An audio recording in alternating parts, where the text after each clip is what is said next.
call this meeting to order. This is the January 9th, 2025 Planning and Zoning Commission regularly scheduled meeting. Tonight we have one public hearing on the docket. And before we get into the roll call and everything else, I have some procedural things to read just so everybody understands how the evening will go. Oh, sure, should be on. It's on. Testing. Hello, hello. Mic's on. Maybe turn that one off. How about that? All right, Mr. DeGroot. There's only two buttons. Yeah. Right, they're both on. Yeah, you're on. You're good? Well, but we need these guys to be able to hear too. Okay, try it goes a little higher. Just tell me when it's a little better. Does it? I'll try to enunciate and talk a little louder. Is that helpful? Is this? Yes. Okay, okay. All right.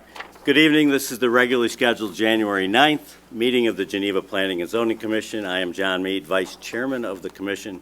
I'm filling in for Scott Stocking. Tonight, for the benefit of those in the audience, I'm joined by Commissioner Rebecca Holman, Commissioner Mike Slifka, Commissioner Adam Mataskill, Commissioner Tim Moran, Director of Community Development David DeGroot, City Attorney Scott Finson, City Planner Matt Busing, and our Recording Secretary Anna Benson.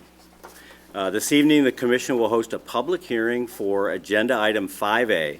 As Chairman of tonight's meeting, I will guide the public, applicants, and Commission through our public hearing process, which is outlined on the back of the meeting agenda. Please see this page for further details. The Commission will open the public hearing and the staff will present a summary of their report.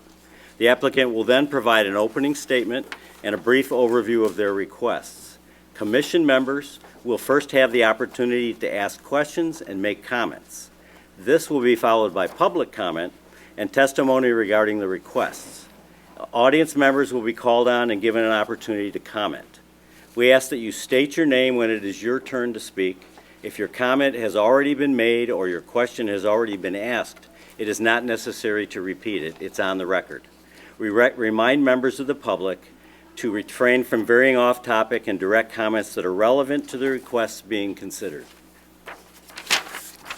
Following the end of the public testimony, the applicant will have an opportunity to comprehensively answer questions and respond to any of the comments made from the members of the public. Additional questions or comments may then be stated by the Commission. The public hearing may then be closed, followed by Commission deliberation on the separate requests. In order to help with the quality of the meeting broadcast, I would remind all Commissioners to mute themselves except when they are addressing the Commission. Commissioners are also encouraged to state their name prior to speaking and prior to providing a roll call vote to better assist our record keepers. For example, Mead, aye, nay, or abstain. If you wish to speak or present testimony at tonight's meeting, please stand and raise your right hand to be sworn in. Any of you that have signed in to speak, this would be the time to stand. Raise your right hand. Do you swear to tell the truth, the whole truth, and nothing but the truth? I do. All right, thank you. Anna, would you please call the roll? Mead. Mead here. Evans. Slifka. Slifka here. Holloman. Holloman here. Mataskill. Mataskill here. Moran. Moran here. Stocking. Okay, we have a quorum. Thank you. Next item on the agenda is item 3, approval of the agenda. Any discussion, changes, or a motion to approve? Move to approve the agenda, Slifka. Mataskill second. All right, move to approve it. Anna? Mead. Mead, aye. Slifka. Slifka, aye. Holloman. Holloman, aye. Mataskill. Mataskill aye. Moran. Moran aye. Thank you. Next item on the agenda is approval of the minutes from the December 12th, 2024 meeting. Any additions, discussions, clarifications, or a motion to approve? Moran move to approve. Holloman, second. All right, Anna? Mead. Mead, aye. Slifka. Slifka, aye. Holloman. Holloman, aye. Madaskil, Madaskil, aye. Moran. Moran, aye. All right, thank you. That concludes the first four. Now we enter the public hearing phase of our meeting. Tonight's agenda 5A is a request for Prairie Grove. The requests include, 1, annexation of approximately 5.75 acres into the city of Geneva. 2, comprehensive plan amendment from single-family residential to single-family residential attached. 3, a zoning map amendment upon annexation from the RR Rural Single Family Residential District to the R6 Medium Density 2 and 3 Family Residential District. 4, preliminary final plat of subdivision for a 24-unit townhome development. And 5, variation from Section 12-3-2I of the subdivision design standards to reduce the minimum allowable street curvature radius from 150 feet to 50 feet. Matt, what do you have? You have items for the record. Yes. So the contents for this file include applications for annexation, comprehensive plan amendment, zoning map amendment, and preliminary and final plat of subdivision, filed by FD Fund 2 LLC, dated August 22nd, 2024. It includes the following: legal description of the subject property, proof of ownership, owner's letter of authorization, Kane County Road Improvement Impact Fee application, the land cash worksheet, a project narrative, a response to zoning map amendment standards, natural resources inventory dated August 5th, 2024, an annexation petition, the plat of annexation, a land title survey, boundary and topographic survey, preliminary and final plat of subdivision, the site plan, preliminary engineering plans, stormwater permit application, preliminary stormwater summary, preliminary landscape plan and tree survey, preliminary photometric plan, a traffic impact analysis, a market analysis, architectural floor plans and elevations, an auto turn exhibit, the list of property owners within 500 feet of the subject property, an affidavit attesting to the accuracy of said list of property owners within 500 feet of the subject property, a copy of the letter to all property owners within 500 feet providing notice of the application being filed, a certificate of publication from the Daily Herald for the legal notice that was published on December 23rd, 2024 for tonight's public hearing, a copy of the public hearing notice mailed to all property owners within 500 feet, 27 letters of public comment in opposition of the proposed development received prior to 7 p.m. January 9th, 2025, a staff report from the Community Development Department to the Planning and Zoning Commission dated January 9th, 2025, and an addendum to said staff report from the Community Development Department to the Planning and Zoning Commission dated January 9th, 2025, noting the required school and park district impact fees of $55,575.88 and $177,606 respectively. Great, thank you, Matt. And at this time, I think the staff can present a summary of their staff analysis. Yes, so I'm going to try to do it from here, so hopefully this works out. We're just going to do a quick summary of the requests and then just staff's report. So as I mentioned, the applicants are FD Fund 2 LLC. The location is generally located east of Peck Road between Prairie View Drive to the north and Heartland Drive to the south. It includes parcel index numbers 12-05-100-003 and -006. Again, the requests are for annexation, a comprehensive plan amendment from single-family residential to single-family attached residential, a zoning map amendment upon annexation from the RR Rural Residential to R6 Medium Density 2 and 3 Family Residential Districts. And then our last two are a preliminary and final plat of subdivision and a variation from the subdivision design standards. So a brief kind of look at the zoning for the surrounding area and then the subject property. Currently, the subject property is located in unincorporated Kane County. Per the county zoning, it is in the F farming district. And currently, the land use is a vacant property. To the north and south, we have the R1 low-density single-family residential. Both are currently used as single-family residential properties. To the east, we also have the R1 low-density single-family residential. And then to the west, there's unincorporated Kane County immediately to the west of Peck Road. And then a little further, we have the city's Prairie Green Preserve there, both kind of open spaces. A quick look at the city's comprehensive plan. Subject property is currently identified for single-family residential. To the north, south, east, and also to the west are identified for single-family residential, and then also to the west is also identified for open space. Again, that primarily being the Prairie Green Preserve.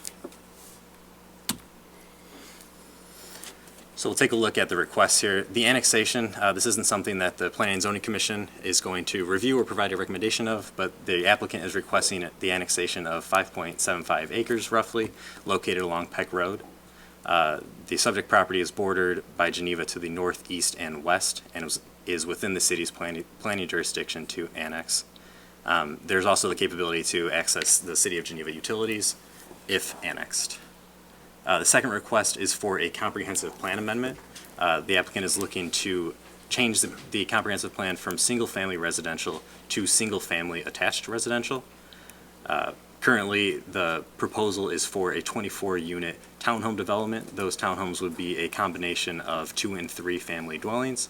And then just if we look at kind of the broader scope here of the comp plan, primarily single family. There are some pockets of multifamily or single family attached if you go kind of and look at the broader area, but primarily single family.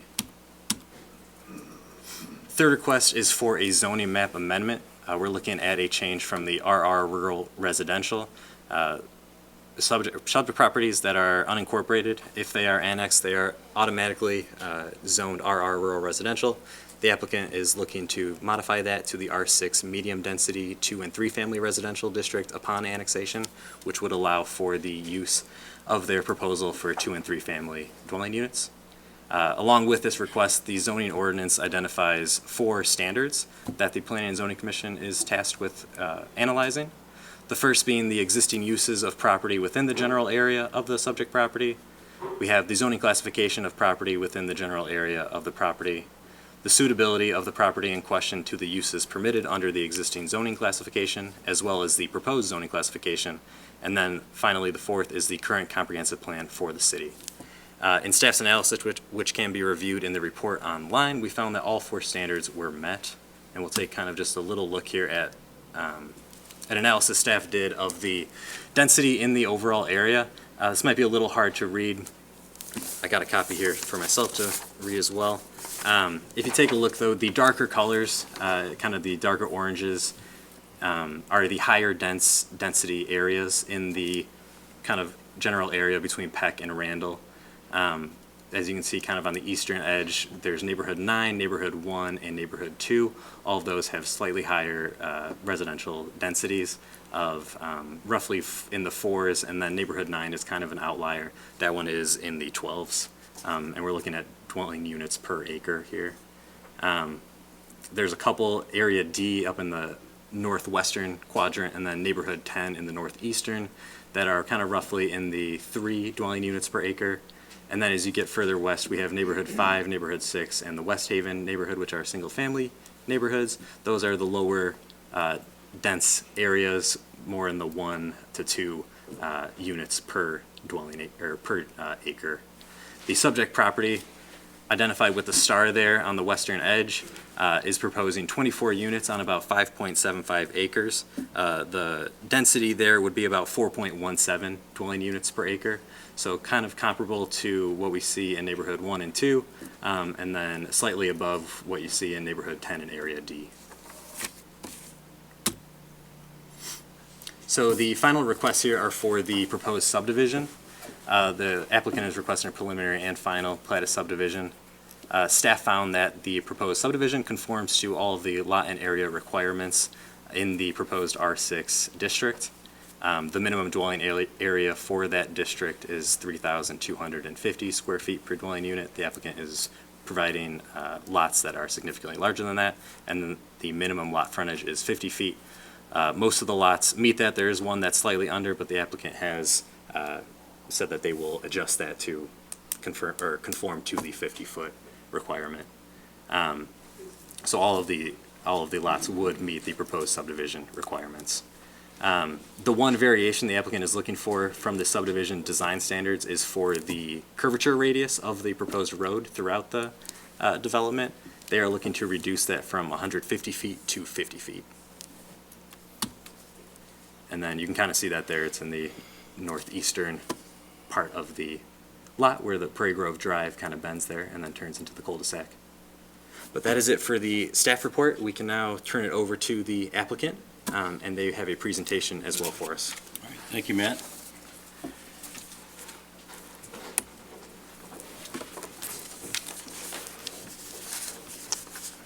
Should hopefully be able to use the mouse there. Let me know if you can't.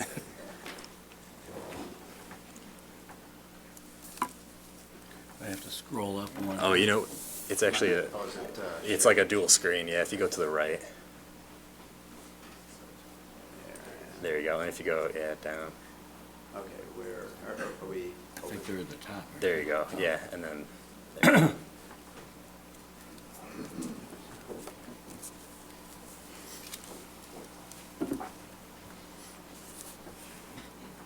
All right. Good evening, and thank you all for your time and the opportunity to present this proposal to you this evening. My name, for the record, is Brendan Penny. I'm with the law office of Meltzer, Pertil, and Stell. My office is downtown at 125 South Wacker Drive. Here on behalf of the applicant, proposing a new townhome development, as Mr. Busing just said, 24-unit townhome development to the east of Peck Road called Prairie Grove. So I'm going to turn. Again, just a brief introduction to the project team we have with us this evening. Conrad Hurst, immediately to my left, here is present on behalf of the applicant, and will be presenting the architecture and some of the ideas underlaying the proposal that we've put together for you this evening. Again, my name is Brendan Penny. We have Quentin Hugenboom and Eric Isaacs here from Manhard Consulting. Quentin is here to answer any questions you may have related to civil engineering, utility plans, photometrics, and things of that nature. Eric will be part of our presentation this evening and will be talking through the site plan as well as the landscaping plan and some of the aspects of the proposal with respect to those items. Our traffic engineer, Lynn Means from BLA Inc., is also with us this evening. She will be presenting the results of the traffic study that was included with our application as part of your packets this evening, and she'll be here to answer any questions, comments, concerns that are raised either by the commission or members of the public. Brief summary again for our request for relief. Underlying this request is a request for annexation as well as a request for an approval of an annexation agreement. What we have here is we wanted to isolate just the items that are before this commission this evening, which are, of course, these four items. First, a comprehensive plan amendment to designate the subject property that we're talking about from single-family residential to single-family attached residential. The second is a zoning map amendment upon annexation from, to rezone the property from RR to the R6 2 and 3 family medium density residential district. Again, as Mr. Busing touched on, this is not a standard rezoning where you have a property that's zoned RR currently. This is an effect of your city's ordinance, which is common among many municipalities throughout the state, which states that upon annexation, the default zoning district is the most restrictive residential district, which is RR.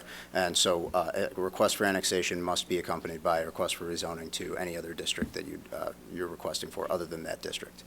Third, which was two parts in staff's presentation, is approval of a preliminary and final plat of subdivision for the proposed development. We are also requesting a variation from the subdivision design standards to allow a minimum curvature radius from 150 to 50 feet. Again, as I said, we have our consultants from Manhard Engineering here to talk that through and discuss that if needed as well.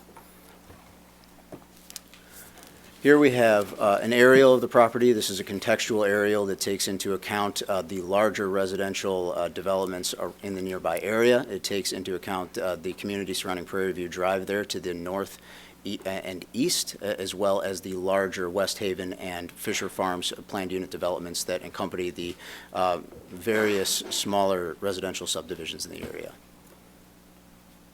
Again, as you saw in staff's initial presentation, this is an aerial of the property. It's currently unimproved, wooded, and so, and there it is. You see the Prairie View Drive neighborhood just to the east there. And then, of course, you have immediately adjacent west is additional unincorporated parcel, but further west than that is vacant land within the city's limits zoned RR. Here we have a contextual aerial of the property on the city zoning map. The subject property is there outlined in green. Again, I think that this is beneficial to see because you have the immediately adjacent community to the east and to the north and to the south that are zoned R1, single-family residential housing. But it does give you a better contextual view of the overall neighborhoods and the Fisher Farms planned unit development that range in zoning districts from RR all the way up to R7 to the north there. And with that, I will turn the floor over to Eric Isaacs, and he will present the site plan and landscaping to you. Thanks so much. Good evening. My name's Eric Isaacs. I'm a land planning and entitlements project manager with Manhard Consulting. I'm here to present to you today the site plan that's being presented to you for the subject property. The proposed site plan includes 9 buildings, 3 of which are 2-unit buildings, 6 of which are 3-unit buildings. That brings us to a total of 24 units for the site plan. All bulk regulations for the R6 zoning classification have been met with this design. The project site includes a dedication to the Kane County Department of Transportation to complete a 60-foot half right-of-way along the east side of Peck Road.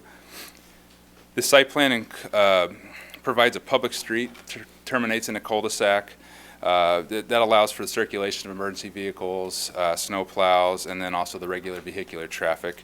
There will be private common drives that are provided off of this public road to service some of the units. You can see that in the lower right, lower left, and the upper part of the plan. The proposed right-of-way will include sidewalk on both sides, and the private drives will include sidewalk on one of the sides. The development team is working hand-in-hand with the city and the Kane County to provide a public multi-use path along the east side of Peck Road. This supports regional transportation and recreation goals. This plan also provides for a stormwater management basin at the north end of the property, which is adjacent to the existing basin located just to the north of the subject property. Next, I'll lead into the proposed landscape plan. This plan is compliant with all city requirements. It's through a combination of preserving existing trees and providing new trees. This plan seeks to break up hardscape areas and provide screening to the adjacent properties. The subject property was surveyed by a certified arborist to determine the species, the quantity, the condition, the quality of all the trees on site. Classifications included identification of these trees that were dead, diseased, and/or invasive, as well as those that were considered high quality per city code. These classifications were used to make the informed decisions to which trees to preserve and which trees would need to be removed. This development will mitigate for the removed trees in compliance with all city requirements. And lastly, I'd like to note that the proposed plans presented have all been reviewed in detail by the city staff to ensure compliance of all codes and regulations. Now I'd like to hand off the presentation to Mr. Hurst.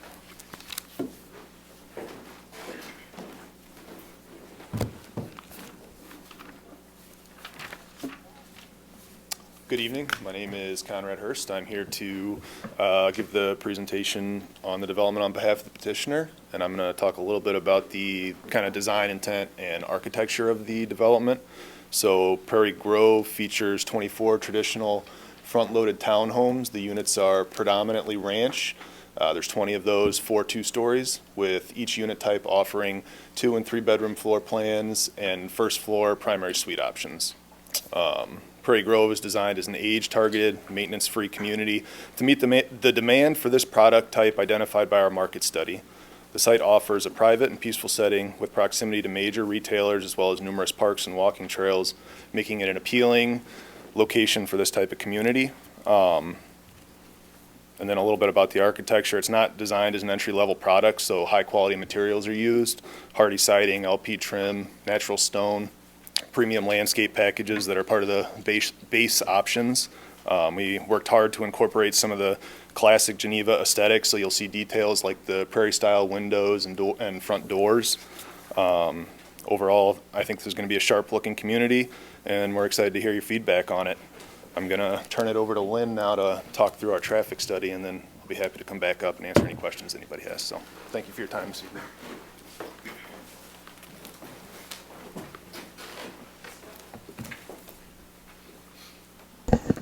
Hi, good evening. I'm going to just advance this quick.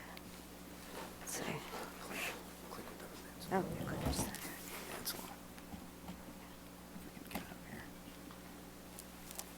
okay, thank you. Hi, good evening. My name is Lynn Means. I'm a senior transportation engineer with BLA. We prepared a traffic impact study for the proposed development, which included peak hour traffic counts on the adjacent street network. It included observations of existing traffic operations at the intersections, roadways. It also included coordination with IDOT to obtain historical crash data along the intersections for a safety analysis. We also included coordination with Chicago Metropolitan Agency planning for future projections along the study area roadways to project traffic to future traffic conditions. We reviewed the Institute of Transportation Engineers Trip Generation Manual to estimate traffic for the proposed development. We then looked at auxiliary turn lane warrant analysis to determine the needs for turn lanes. We performed capacity analysis to determine the current and future traffic operations on the intersections. And based on these conclusions, we found that this development will have a minimal impact on the adjacent roadway network. As summarized in our traffic study, that this development would have a 1% increase in traffic along Peck Road and lesser impact as it gets further dispersed out. This traffic generated by the development would only be at most 7 to 10 additional vehicles during the highest peak hours, which are typically the morning commuter hours and the evening commuter hours. So at most, you would have 7 to 10 additional vehicles on the road, which that basically equates to about 1 additional vehicle every 6 to 9 minutes on the road. As part of that development, too, looking at the adjacent signalized intersections and the distribution of traffic, that at most you would have 1 additional vehicle going through those signals each cycle length, with lesser actually experienced during peak and off-peak times. So in conclusion, we found that our traffic generated by this development will have a minimal impact, and that the existing roadway infrastructure is adequate to accommodate the additional traffic that would be generated by this development. And I'm going to turn this back over to Brendan to provide some conclusions and some remarks. Thank you.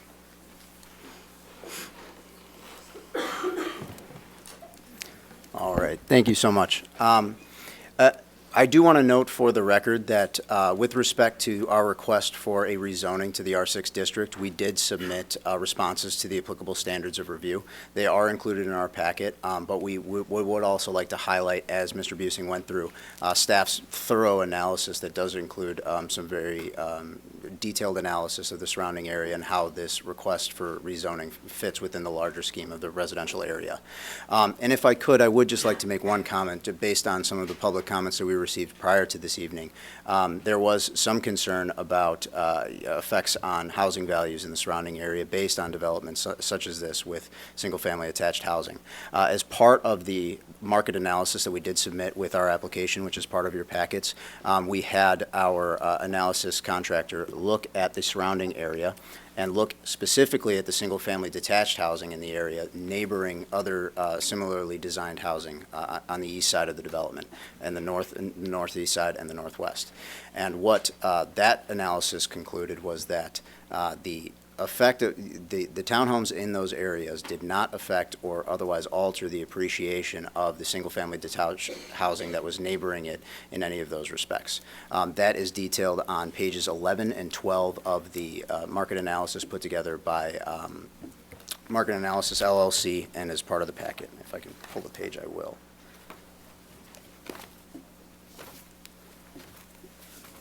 Sorry, Housing Trends LLC. And again, as I said, that is pages 11 and 12. With that, I'll click through to the next slide. Yeah, we'll conclude our presentation, and we'll open the floor to the commission and answer any questions or comments that you have. Thank you so much again for your time. Thank you for that presentation. At this time, I'll entertain questions or comments by commissioners.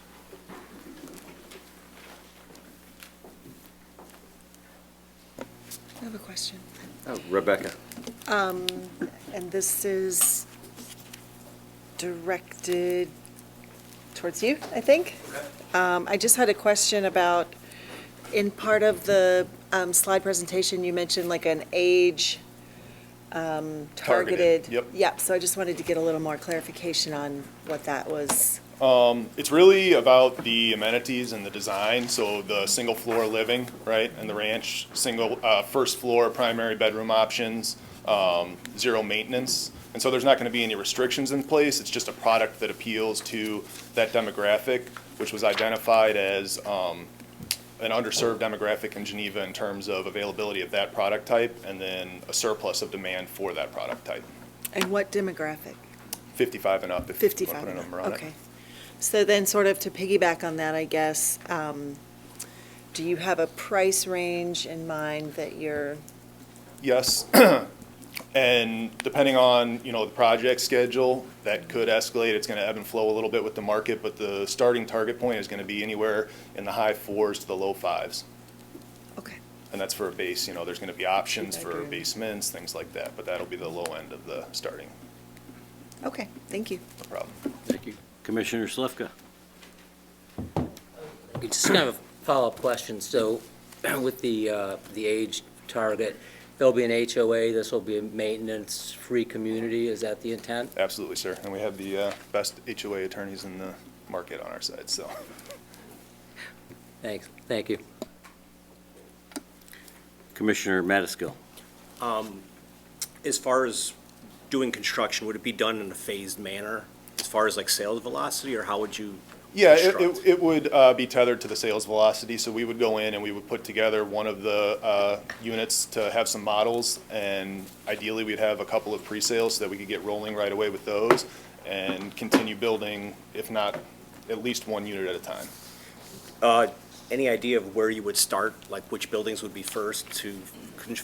Yeah, Would you I start think the model would outside? probably be the one closest to Peck Road. Okay. And then, as far as sales velocity, how quickly do you think sell out? Our market analysis is predicting at a bare minimum that we'll do 2 per month, but I think that I'm more optimistic than that.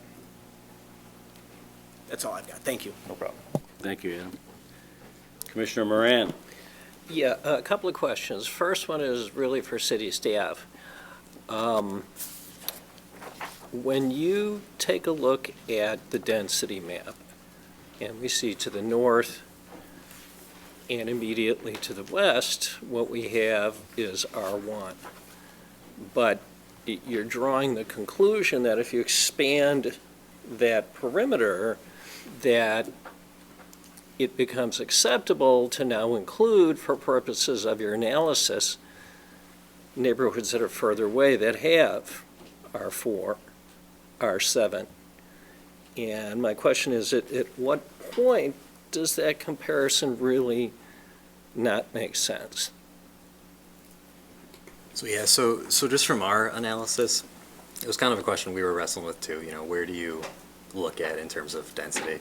And something we were looking at was this whole kind of neighborhood to the east is part of that Fisher Farms plant unit development. So that was all kind of created as one, you know, development in mind. This site obviously was not a part of that, but it is right next to it, adjacent to it, kind of bordered by it. So we figured we should look at that whole development as one, since it was created as one, and kind of analyze that in comparison to the site. And then my other question could be for staff or could be for the applicant. My understanding is that Kane County, the Department of Transportation, has not yet decided whether a left-hand turn lane would be necessary. And if we take the findings of the traffic report at face value, my question is, do you have to build this thing before you find that out? In which case it calls me to call into question all the findings of the traffic study. I'll defer to the applicant here, but. Sure. That's really a procedural question, right? And we're not going to build this thing without KDOT's blessing on our site plan. And they have and they will continue to examine our traffic analysis and do their own traffic analysis alongside of it to determine the viability of the existing infrastructure in terms of supporting this project. We've already began working with them, and they've began their review, and initial feedback is indicating that they do not see a necessity for those turn lanes, which is why we developed the plan we have. It seems like a bit of a circular argument to me, because if at some point KDOT decides a left-hand turn lane is necessary, it's only because there is a higher traffic volume than was originally projected, in which case being asked at this point in time to decide whether or not these traffic indications are a true indication of what's going to happen is really a crystal ball. Well, the way that they mitigate that is by requiring the right-of-way dedications, so that they have the land area available to them to build the left turn lanes or whatever they need to mitigate problems like that, if they become an issue in the future. Thank you. Okay. Commissioner Holloman. Sure. But the roadway, it doesn't go anywhere else, right? Correct. So it only services this specific, so it's not like it would be potentially used as a cut-through to get to some other neighborhood? No, the zoning approvals would landlock that road from ever accessing anything else Okay, without further approvals, and a rezoning, okay. re-subdivision. thank you. Any others? I have a few. Sure. So, and this is for the applicant.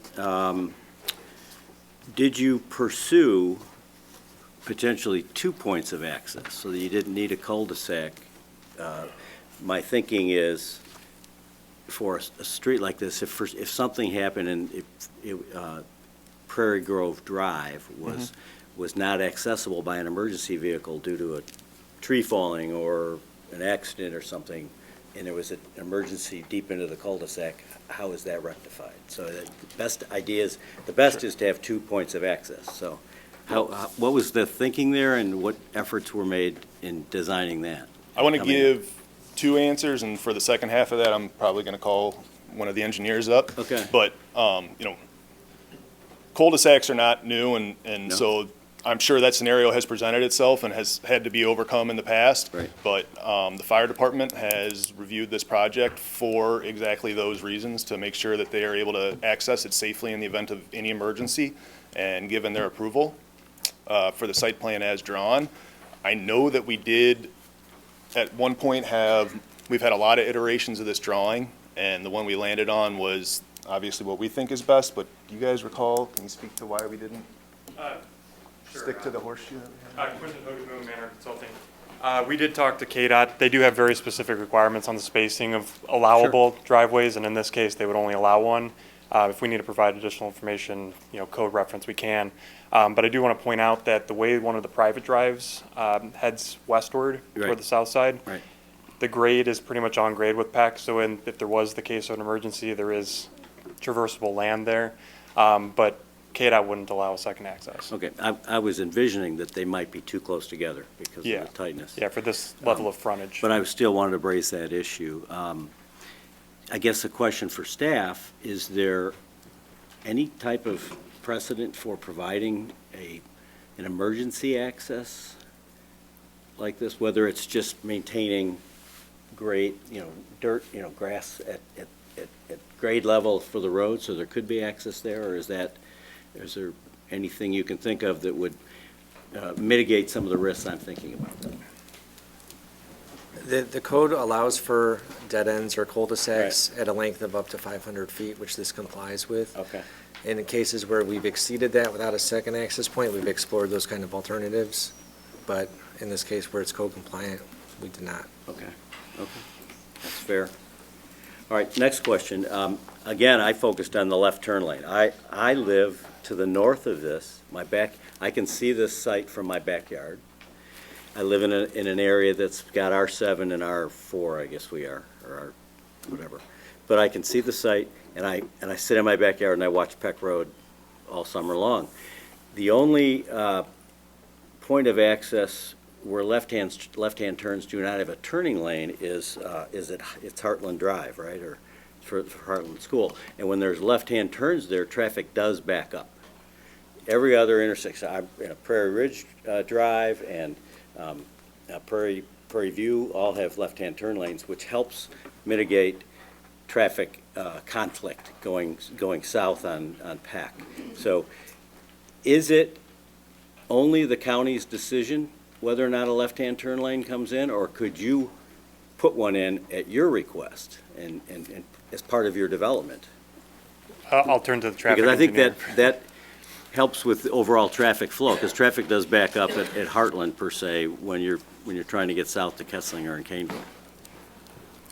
So regarding the traffic warrant analysis that are included as part of the study, Right. to determine if a left turn lane is needed, you look at speeds of the roadway, Right. you look at the volumes that are approaching, so the through volumes in conjunction with the volumes of left turns, Right. and then the opposing traffic volumes. They then have a chart that you kind of plot, which is included in the appendix, where it shows where those volumes lie, and then you look at the volume of left-turning vehicles as well. Right. If you recall back to our testimony, this is a very low generator of traffic, and our traffic estimates for this project are based on a non-age targeted residential development. So realistically, you may be getting traffic volumes that are even less than what we projected. Conservatively, at most, you may have in 1 hour, 3 vehicles on the southbound making a left turn over the course of the entire hour. Based on that analysis, and as well as looking, we also look at, as I mentioned, safety history. We looked at, we pulled from IDOT 5 years of crash history Sure. at those intersections, and there is no crash history as well that would indicate that from a safety perspective, that a left turn would be warranted or needed.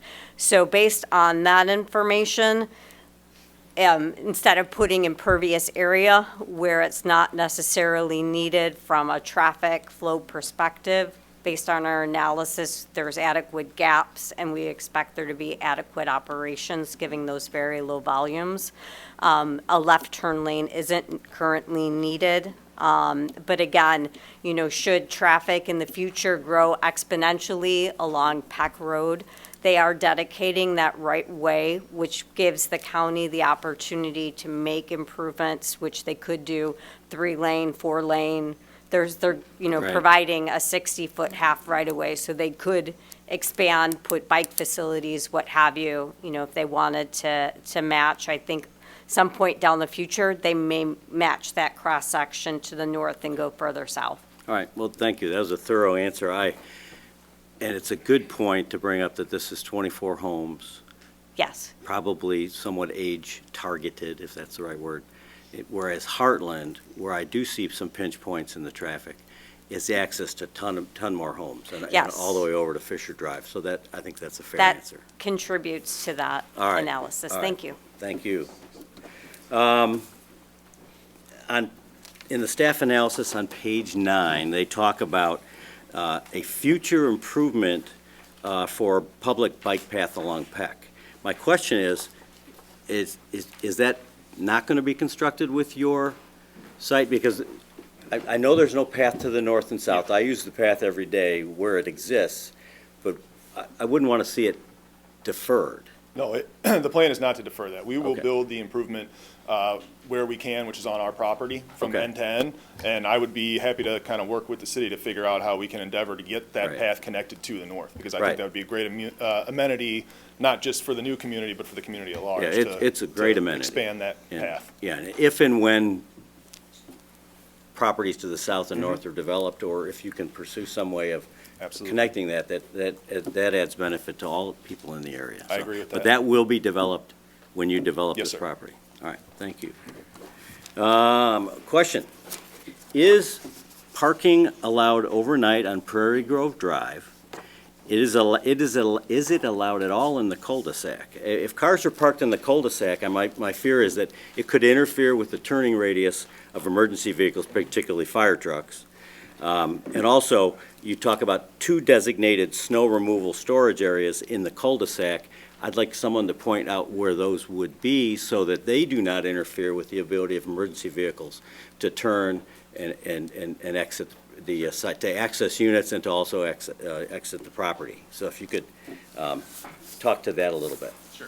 I think the right answer is that this is a public road, Right?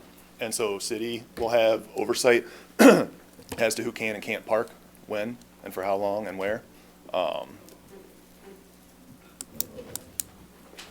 So That's the answer to that So, question. so at this point, public roads, so it's subject to city parking ordinances. I guess the question for staff then is, do you have any concerns based on the radius of the cul-de-sac lollipop as to whether or not having parking there at any time between driveways would interfere with the ability of emergency vehicles to ingress and egress the site? I don't recall any discussion regarding parking in the public right-of-way. Typically, if there's parking on one side of the street, we can still access with emergency vehicles. That is something we can review with our, Now that I brought that up, does that concern you, and would you need to think through that, or are you okay with if parking is just subject to city ordinance?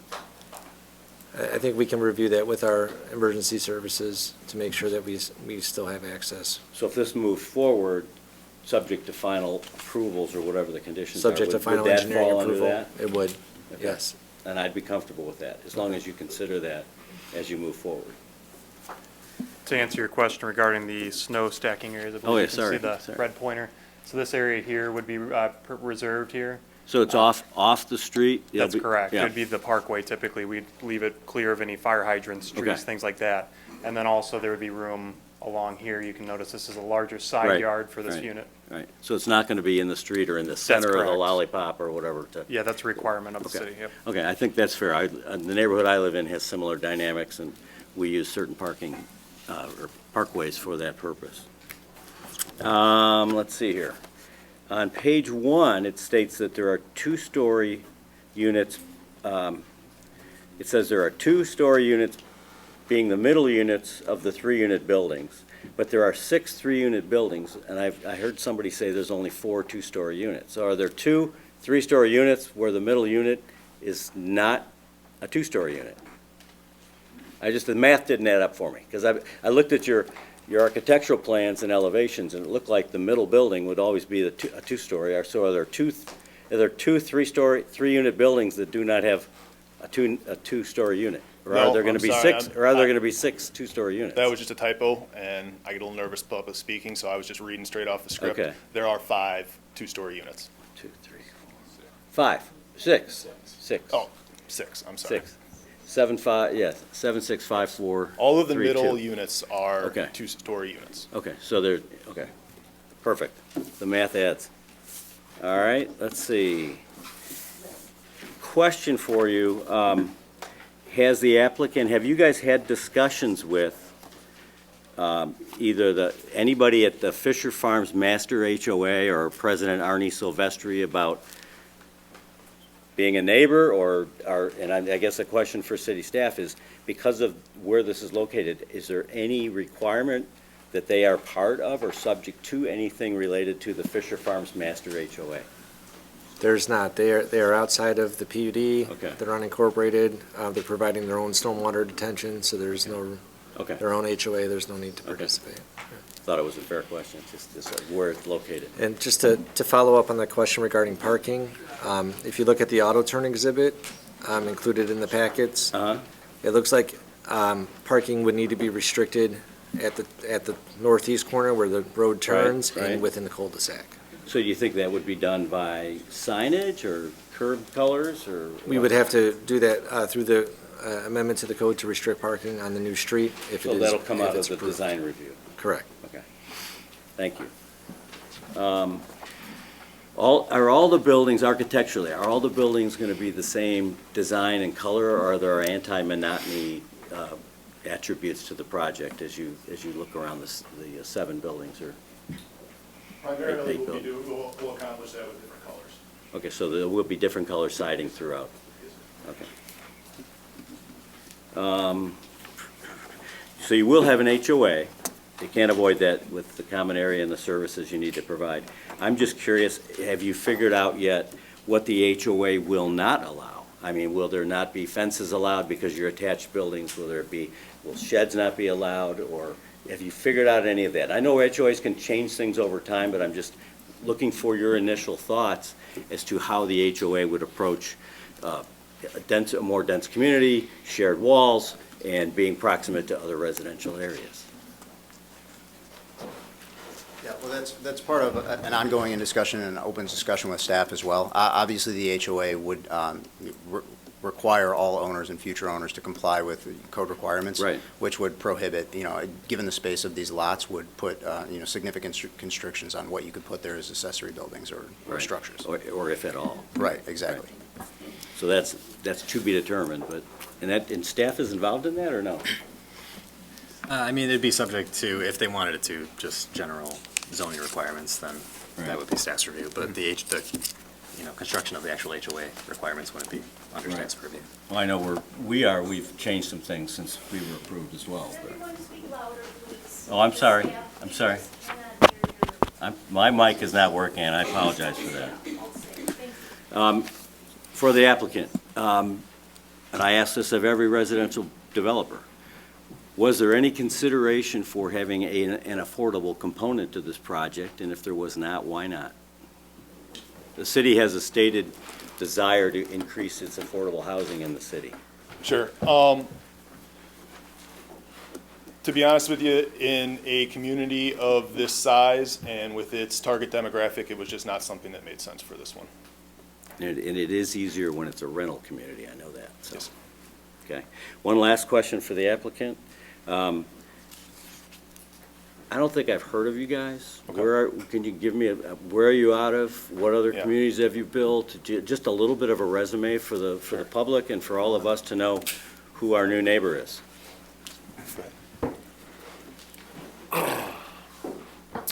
My name is Kurt Hurst. Sorry. My name is Kurt Hurst.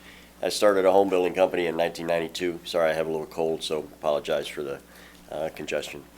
But I started a home building company in 1992. I sold it to Lennar in 2002. And then I ran the Chicago market as a regional president for Lennar for 2002 to 2006. Okay. And then when I was, after that, had a little bit of a no-compete, got into commercial development. Of course, you know what happened with the housing market, changed quite substantially. We did a lot of different commercial projects throughout the Chicagoland area.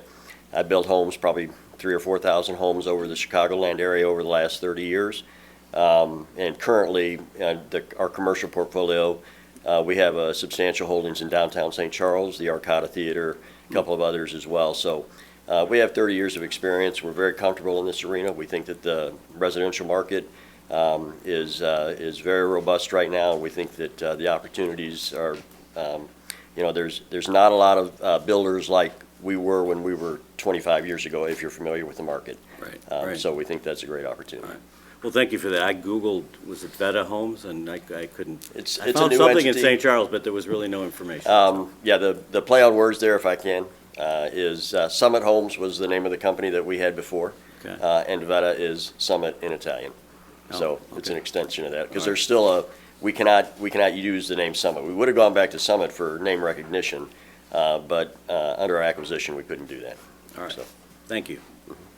For staff, I have a couple questions. Let's see, a couple of these were already answered. Just confirmation, the dotted area to the east, to the west of Peck that was on figure 1 on page 1, that's just other unincorporated land, right? Yeah, correct. Yeah, directly to the west of Peck Road is a parcel. an Right, just the unincorporated farm parcel. and the barn. Yes. Yeah, right, okay. So the variance related to the street curvature, that's purely a turning radius issue for emergency vehicles, right? That's what I thought. Exactly. There's nothing beyond that. Correct. Okay. And then you've answered the 50-foot frontage. Lastly, and second point of access, that's good. So thank you for indulging me on that. At this point, I think it's fair to ask the public. Oh, I'm sorry, Commissioner Sorry, Holman. I have another question. There were some issues brought up in some of the letters and things about the wildlife displacement. And so I was just wondering if you could speak to that a little bit about, because I mean, it's a completely wooded area right now. Is there anything being put in place, or, could you speak to the landscaping, I guess, about how that was taken into consideration or anything? And one of the first things that we do is a tree survey, and part of that is wetland analysis. And so we're, studying, is this habitat that needs to be preserved for, the county has one too, right? Correct, it's the NRI. Right. And so all of these studies are done at the bureaucratic level to determine whether or not it is land that needs to be preserved as habitat. And then, once we get those studies back, part of that is the tree survey, and the overwhelming majority of the trees on the site were of poor or fair quality, so there were not a whole lot of high-quality trees. We have saved as many of them as construction will allow us to save, and ultimately the site will have more healthy trees than it does now. Obviously, it's going to have homes, and so it's not going to look the same to the wildlife. But at the end of the day, it's 5 acres that is within the confines of a residential development as it exists today. I think the better habitat for the wildlife exists in the preserves and the reserves that are across the street that the city has already started creating and protecting. It's just not high-quality habitat. Yes. All right, at this time, I think we'll entertain commentary and questions from the public. I think I need a sheet. And I will try to pronounce names correctly.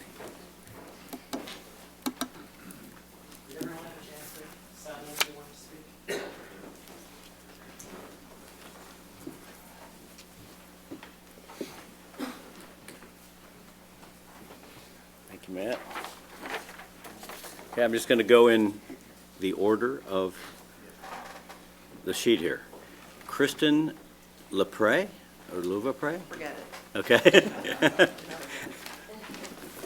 It's Christine, but that's okay. Oh, sorry.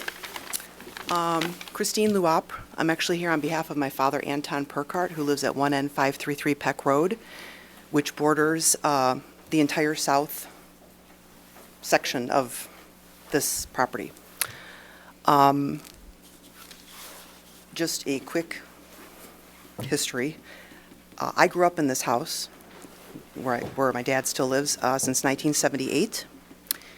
And I can tell you, in the last 50 years, Peck Road has become a drag race, NASCAR. It is horrific. People use Peck instead of Randall.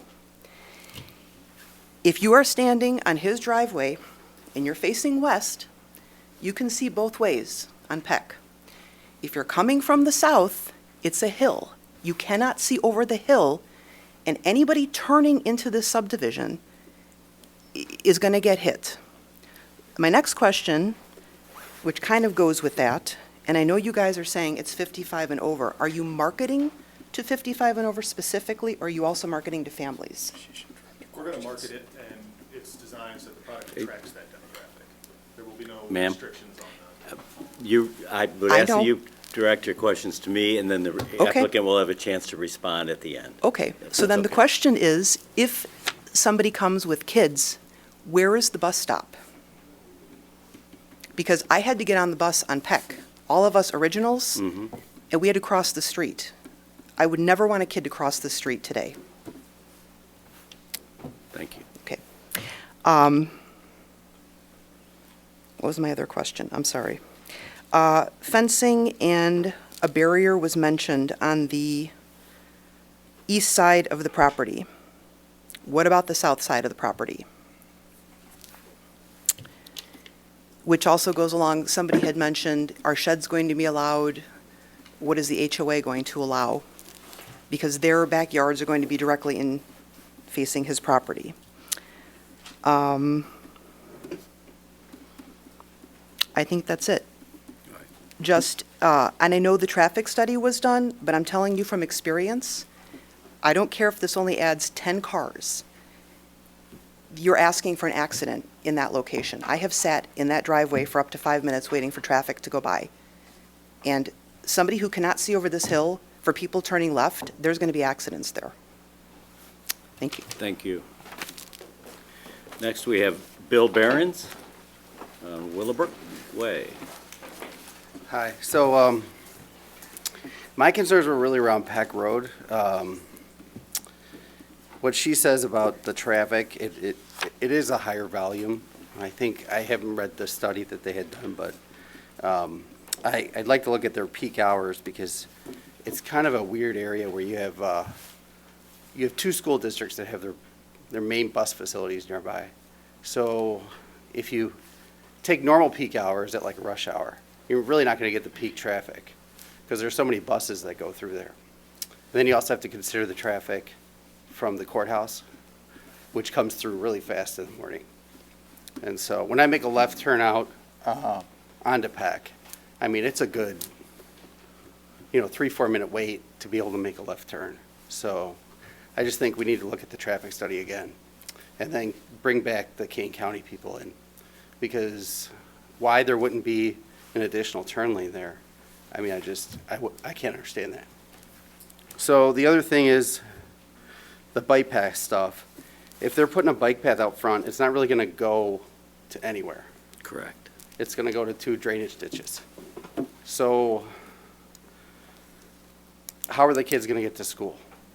They're not. And so I know they're targeting 55 and plus, but in reality, you're going to have normal people move in who have families. They can't even really walk to Harland from there. So the road really needs to be expanded. The study needs to be looked at again. The peak hours need to be included with all of the emergency vehicles coming from IDOT, Kane County, and both school districts, St. Charles and Geneva. So that's my concern there. Schools, and then they're going to have to get to the stores, and if their sidewalk goes to a drainage ditch, how are they going to get to the stores? They're going to have to get to a park. There was the plans up here. There's no park for the kids in this plan. And even though they say they're targeting older people, that's not going to happen. So the kids aren't going to have a place to play. And where are they going to end up playing? In the retention ponds. So I think the school district, the buses, and the kids need to be considered a lot more than what they have so far before we annex. Thank you.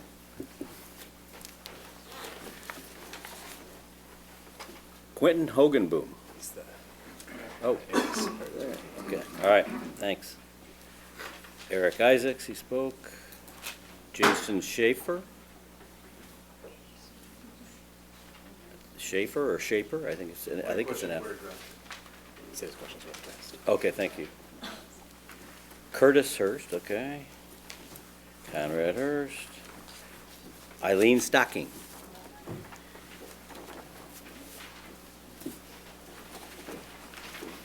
She doesn't say her name, maybe remind her just to say her name so people can hear it. Okay, Hello. all right, thank you. My name's Eileen.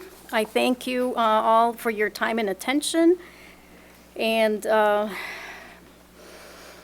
I understand your time. I also attend evening meetings, and I attend like the American Legion meetings every month, so I appreciate your time again for this evening.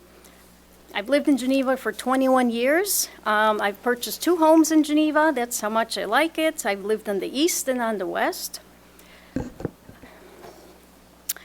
And, as a landscape architect that I am, I see this plan and I say, wow, that's a lot of density. And it doesn't really, it doesn't fit with our surroundings. As a landscape architect, we incorporate the human element of feeling, emotion, of how a person's going to feel on the site or in the space. So how will these 24 townhouses affect us? First of all, if I understand correctly, they're saying, 6 two-story units. It's actually, if I count them, it's 18 two-story units and 6 ranches. So it's 18. And, you know, originally, like you've mentioned, this land is cited as single-family residential. And there are 2 lots, basically. So what this means, there should be 2 homes. So if you can visualize this now, supposed to be 2 houses, and you're going to have 24. The other thing to take into account is that by the time, if you take away the land of the detention pond and the perimeter, and when you take away all our trees, I think you're only left with 3 acres. So again, 24 units, 24 families within 3 acres is out of this world. So they want to be annexed into Geneva. I believe you did talk about how will this impact Geneva? What are the future costs? And, you know, this view will be the view of every one of us on Willowbrook. This will be our view. So one thing about this is with the topography, they are below us, probably 50 feet. I'm not sure how much. But from our decks, we will see a lot of everything. But from our second story, the second floor of our homes, we will be like the hawks and the owls that sit on our roofs. We're going to see the rooftops of all of this. We're just going to see right into them, into their whole neighborhood. And technically, if you know, with all these homes, my numbers say that there will be at least 70 to 75 people within this area. That's a lot of people. For that matter, it's probably 70 cars, because each teenager will eventually have a car. So 70 cars. This does impact Peck and Randall. Why does it impact Peck and Randall? Because we're surrounded by St. Charles, right? Bordered a lot by St. Charles. Then the unnamed developer has inundated us with dozens and dozens of apartment buildings and skyrise over by Jewel on Route 38. Hundreds and hundreds of those cars are on Randall and Peck. Elburn is probably building, right? They're on Peck. So if you just look at the one unit and you say, okay, there's 10 cars, you can say that. But you've got hundreds of cars from St. Charles and many more cars from Elburn. If it's not going to impact us, ask any one of us trying to drive from Meyer to Target on Randall. It takes many, many, many, many minutes, many traffic stops.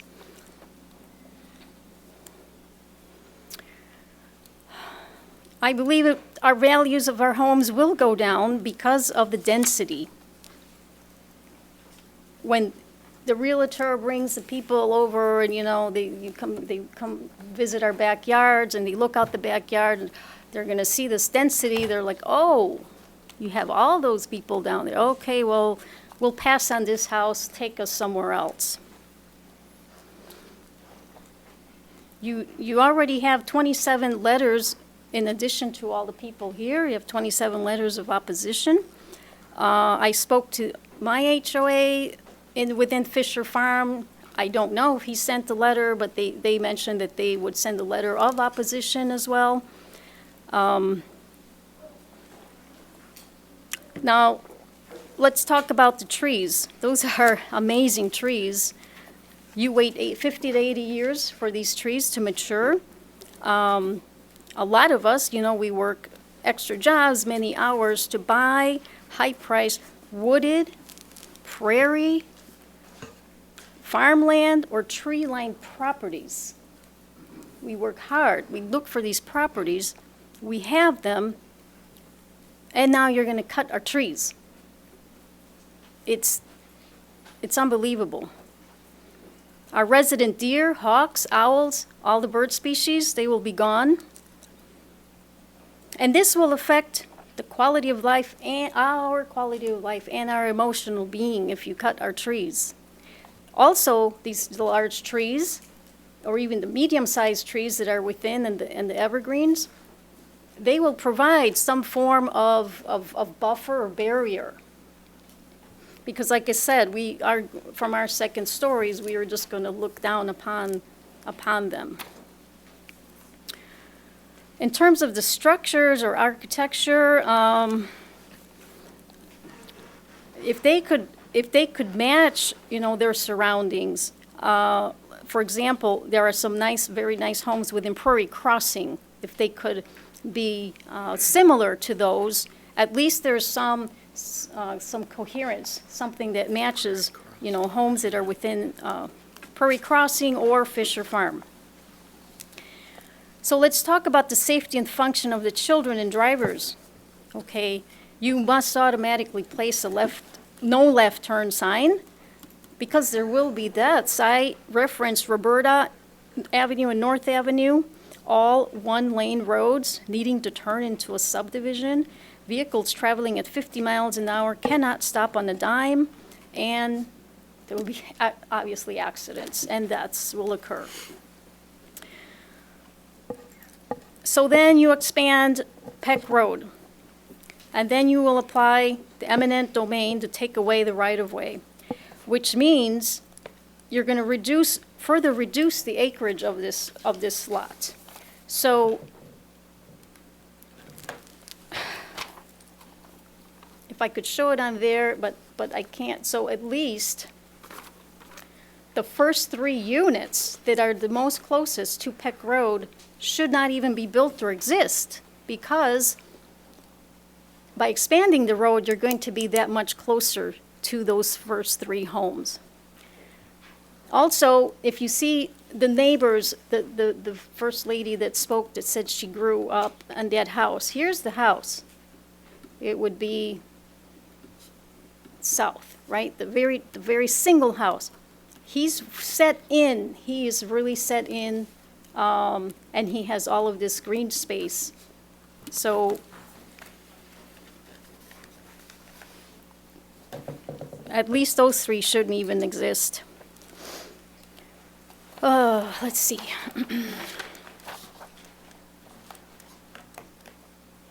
You did address the issue of HOA. I was concerned that there would be no HOA, but it does sound like there would be an HOA.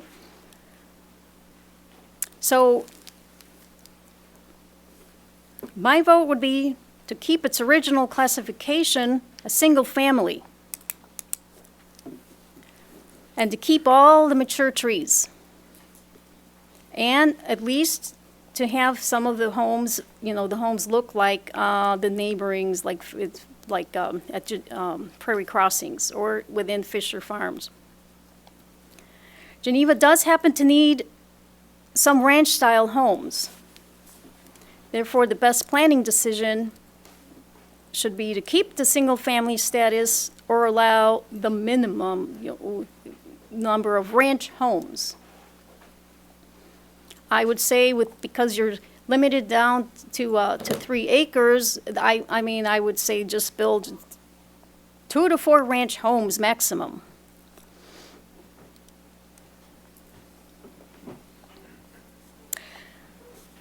Well, I thank you for your time and commitment to our town. I thank you for keeping it beautiful. And please continue to keep Geneva elegant and classy. Thank you. Thank you. Next on the list is Brad, begins with a C at 378. I'm sorry? Brad Considine. Okay, Brad, thank you. Good evening. Thank you for an opportunity to address this topic. I specifically want to thank Matt. I came to learn what a challenging job he has patiently explaining these kind of projects to all of us, and he was very patient with me. In the last week or so, I've been digging into what the details are behind this development on this roughly 5 acres, which is zoned single-family. And that's consistent with the entire surrounding neighborhood. And it was where it was zoned when I moved in 5 years ago. And I looked into the zoning, and I wanted to understand what it was zoned at, and I made my investment accordingly, that it was zoned that way, and it would be. Not only because it's zoned that way currently, but because when you look at that neighborhood layout of Fisher Farms, it was designed all to be single-family homes. And that's what I understood when I moved in. There are other sections of Fisher Farms, which is, I don't know if that's a mile block when you go all the way around from Britcher to Kesslinger, but there are very distinct different areas for where these other areas are located. And this development does not fit that master plan. And for those of us that are getting a little older, when you think about it, it was only the early 2000s that this was somebody's new idea to do Fisher Farms. That's when this was originally planned. And here we are a short time later, fundamentally going against the plan that was put in place at the time. So I think it's really concerning that we could kind of vacate that planning that quick.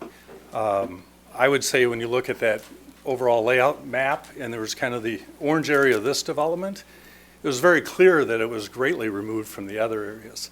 I think it's been a little bit too flippant where people have just said, well, there's other multi-unit stuff in Fisher Farms. Yes, there are. They're in very distinct areas that have internal access to the rest of the neighborhood that were designed that way, and it looks and feels right. It works. This development doesn't fit, and it doesn't feel like it, and I think that's why you get such a big turnout tonight from people who are recognizing it, and I think we ought to trust a little bit in the wisdom of the crowds. It's nice to get a lot of people that have professional backgrounds in development to come in and spoon feed a lot of answers, but I urge you to use your own judgment in how you evaluate this and the input of the group here. It was already talked about how the internal area would not have, this development would not have internal access.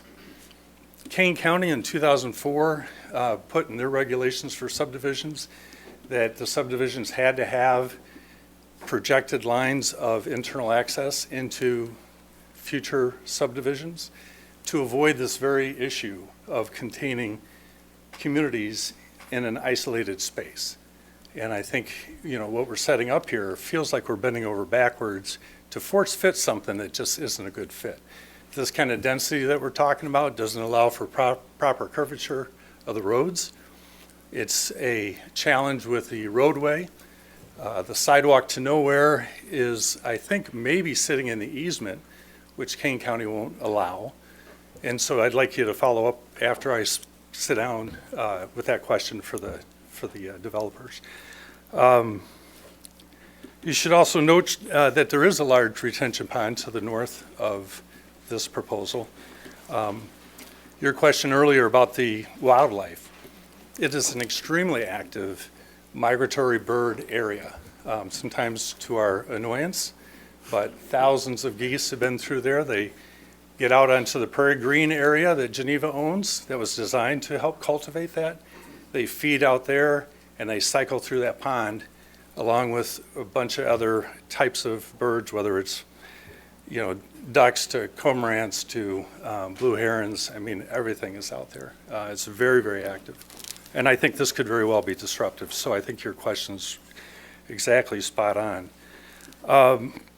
Glad that we heard about the HOA thing. I think that's a real concern. I also, though, think that we need more documentation of things like that. Like, here are the covenants. Can they turn in those covenants? Because to say we're going to have an HOA doesn't mean anything unless there's actual written words and documented things to that. So I would encourage that we ask for that. It is well established across Fisher Farms. It's active. We get our notices. I've got a notice that my Christmas lights were up too long. Others get kind of notices now and then. It was actually helpful. I got it done. And I just would say, it seems to me that if we approve to recommend this tonight, we're really telling current and future residents of Geneva that they cannot rely on current zoning. That it doesn't really mean anything. We're saying it's okay to disrupt any master plan of existing neighborhoods. We'll be saying that it's okay to lure families into neighborhoods with no internal access to a neighborhood and no access by any pedestrian or cyclist. I really think there's a lot of hazards in this layout, in this proposal. And we'll say that unsafe living conditions are okay as long as it checks a box on our development list. And we'll disrupt our neighborhoods going forward. This is a square peg being forced into a round hole. I think we feel it, we sense it, and I think we ought to slow this down and get it right.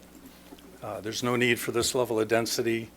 I don't think that there's so much in it for the city of Geneva that we should be taking these kind of paths with our development.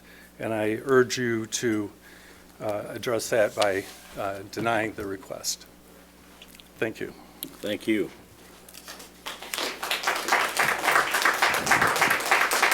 I have Ken, and it begins with a K. Hey, KLA and K, Ken Kling. Well, thank you for your time, and I'm a resident of Geneva as well, and many of my neighbors are here as well. You know, when I first heard they're going to build in this area, and I can literally see that from my house too, I was kind of, oh, so we got some commerce going. I'm in the real estate business, not in the development side, or I'm more on the transactional side.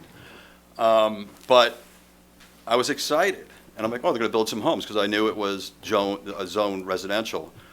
But when I saw this, I was like, why? Why is that happening? Well, why would you want that? Ask yourself. Well, if you're the builder, you want to maximize density to maximize profit. And I love making money, right? Who doesn't like making money? But not at the expense of others. And this is the expense of others. So I strongly encourage you to decline this and go back to drawing board and give us something that is single-family home. Thank you. Thank you. Mr. Chairman, if I may point out that applause is generally not allowed at our meetings. It discourages people who might stand up and have another viewpoint. That's a good point. So if we could just refrain, there's varying opinions and perspectives. Let's just stick with respectfully listening and allowing everyone to speak. Simon Granner.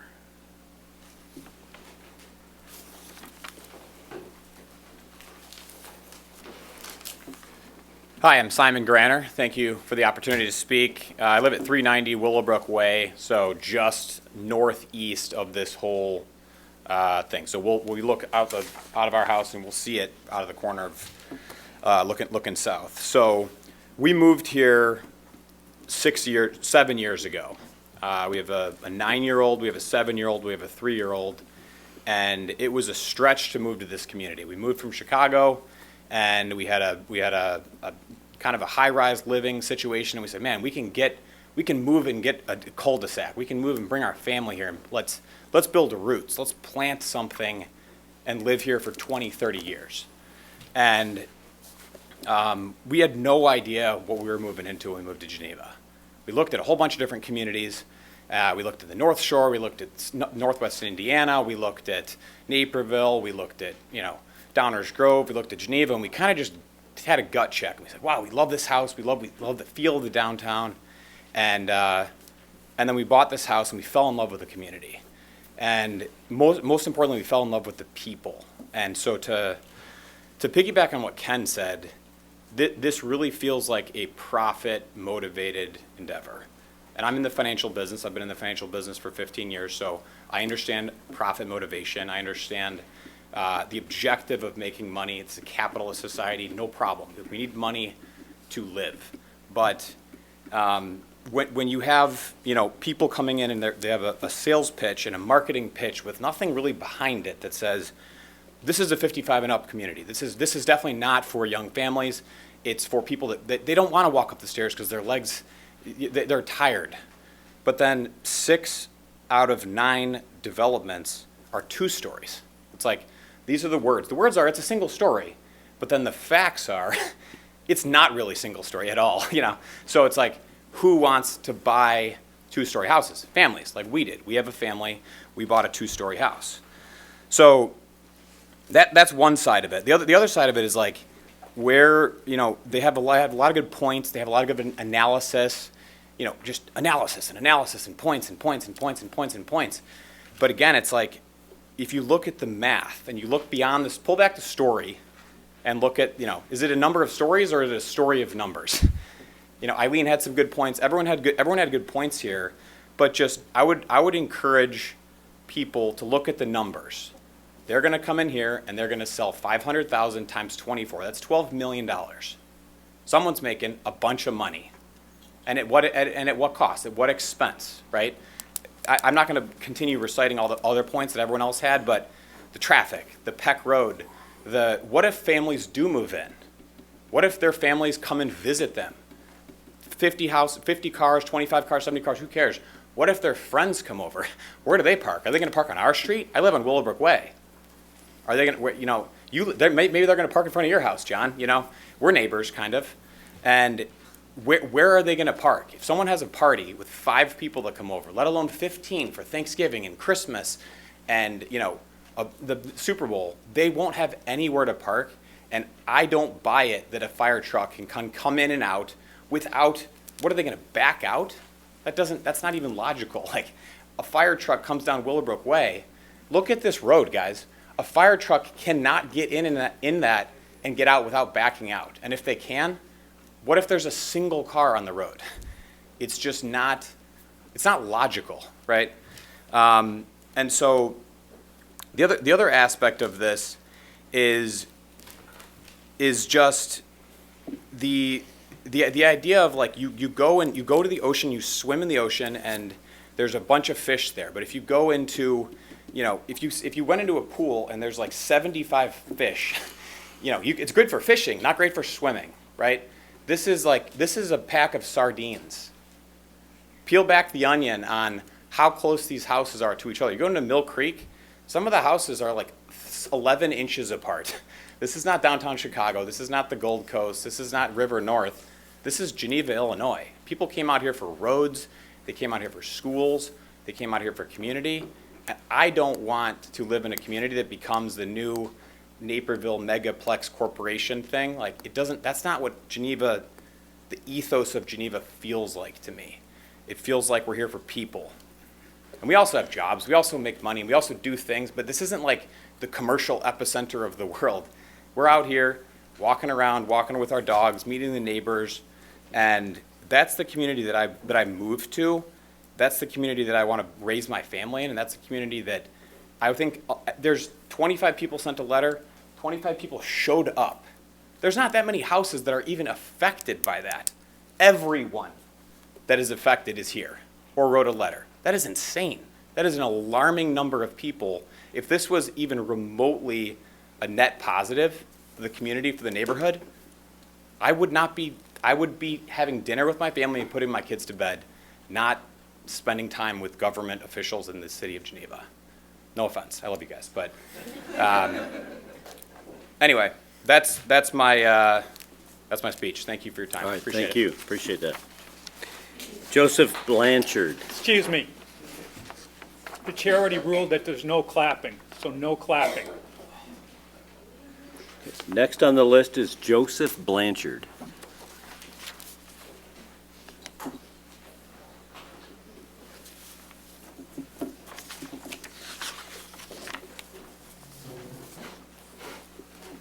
Hi, I live at 345 Willowbrook Way. I actually back up to the other side of the street. I live within about 300 feet of where this is being proposed.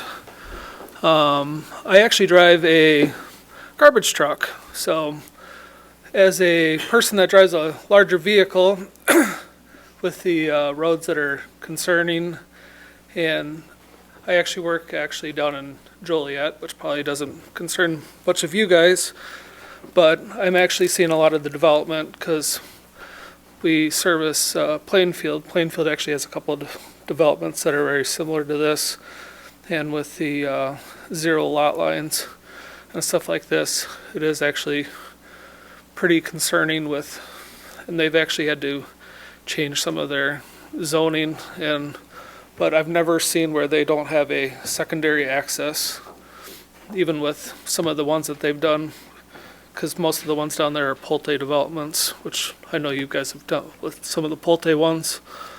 But they've even done some extensive requirements with buildings being this tight, and I didn't see anything in their development where they even have fire, like any type of preventative for fire, as in, like, and I'm assuming that's not in the development, where they have fire preventative in the buildings, because I'm assuming that with as tight as they are, they're not being built like apartments, where they would have to have fire prevention in the buildings.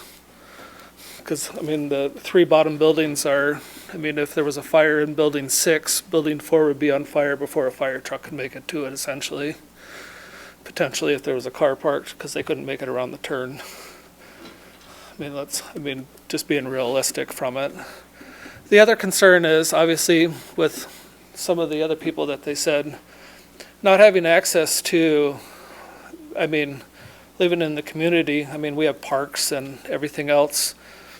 I mean, there's so many parks within our community, and I mean, the only thing they have is a pond to go jump in, which is kind of baffling. So, and then since they are all 2-story units basically, that they don't have even a park or green space for all the buildings to basically have a green space, which is pretty standard in a townhome style development, to have at least at a bare minimum, have at least one, like, if you had like where building 7's at, like, they don't even have like a green space area for them to even have like a area to, you know, like a park for kids or something. I mean, they just dump out onto Peck Road. Like, there's nothing for them there. And then obviously with the people that back up to it, like, I've saw no proposals for fencing, so that, so that at least that, you know, that, so that they don't cut through our yards potentially. I mean, that's obviously a concern, a safety concern of the people that live in our community too, so that they don't try to potentially cut through our yards and to get to the parks. Because, I mean, obviously with kids and stuff, because I mean, that would be a potential access for them to go to the school, which obviously is, I'm sure, a concern of some of the residents on that side of Willowbrook. And that's probably, I mean, a lot of the main concerns that I have. All right, well, thank you. Thank you. Appreciate it. Janet DeBuvick? My questions were answered. All right, thank you. George? Is it DeBuvick? DeBovic. DeBovic. Thank you.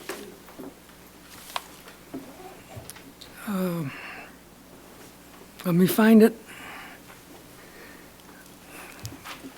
My first comment is no new neighbors. I like the owls, I like the birds that are out there, all the animals that I see. When we moved to Geneva, the builders had an additional charge because there was nothing in back of that lot. I'm wondering if this company will reimburse me for that $4,000 plus inflation, because now I will not have that open area.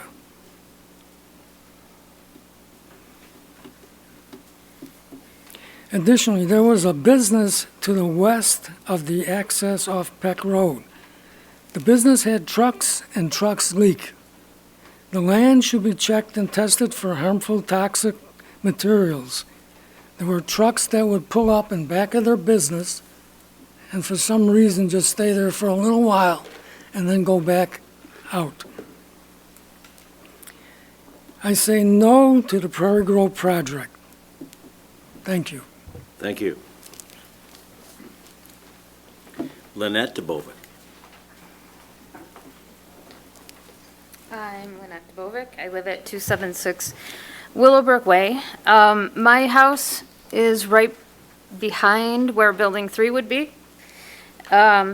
So I have several questions.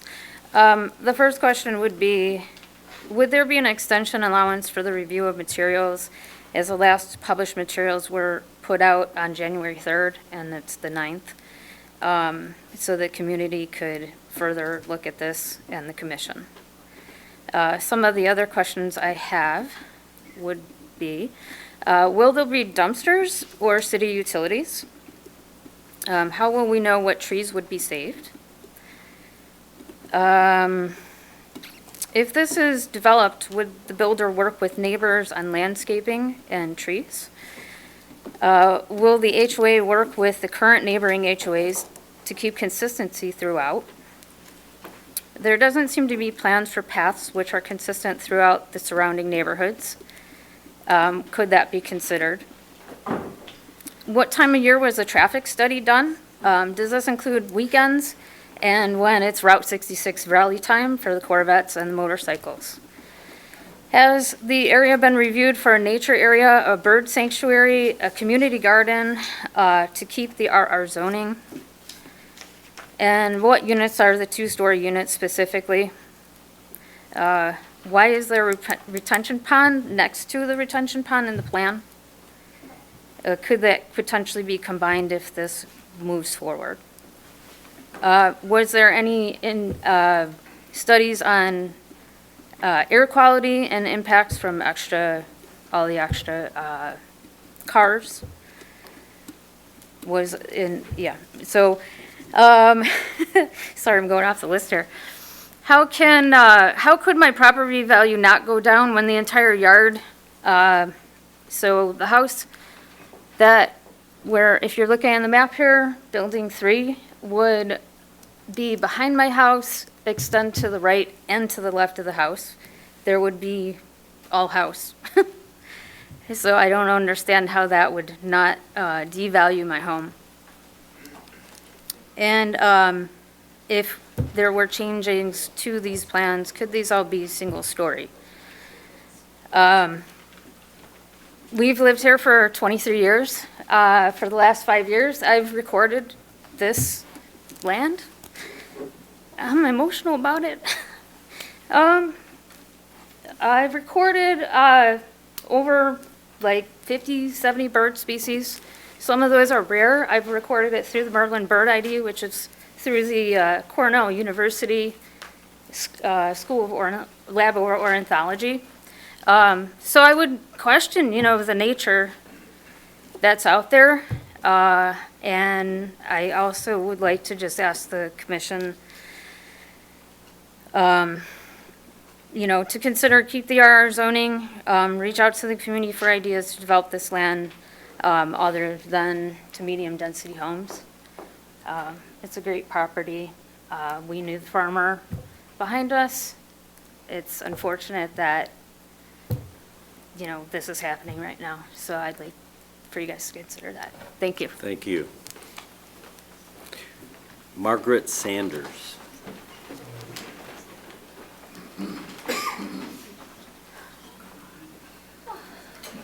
Hi, good evening. I'm actually Sharon Sanders Kurlinko. My mother, Margaret Sanders, is the proud new owner of 232 Willowbrook Way, which is Lot 12. And as I look at this rendition up here, it is right directly where that sidewalk is. And somebody had just mentioned, is it going to be a walkthrough where kids can cut through? But anyway, I'm up here to dispute the fact that it wouldn't devalue the property. As I said, we just closed on the house on December 27th, and I can guarantee that had we had the knowledge, our realtor, whomever, had we had that information, it really would have changed the whole asking price and what we would have paid for the house.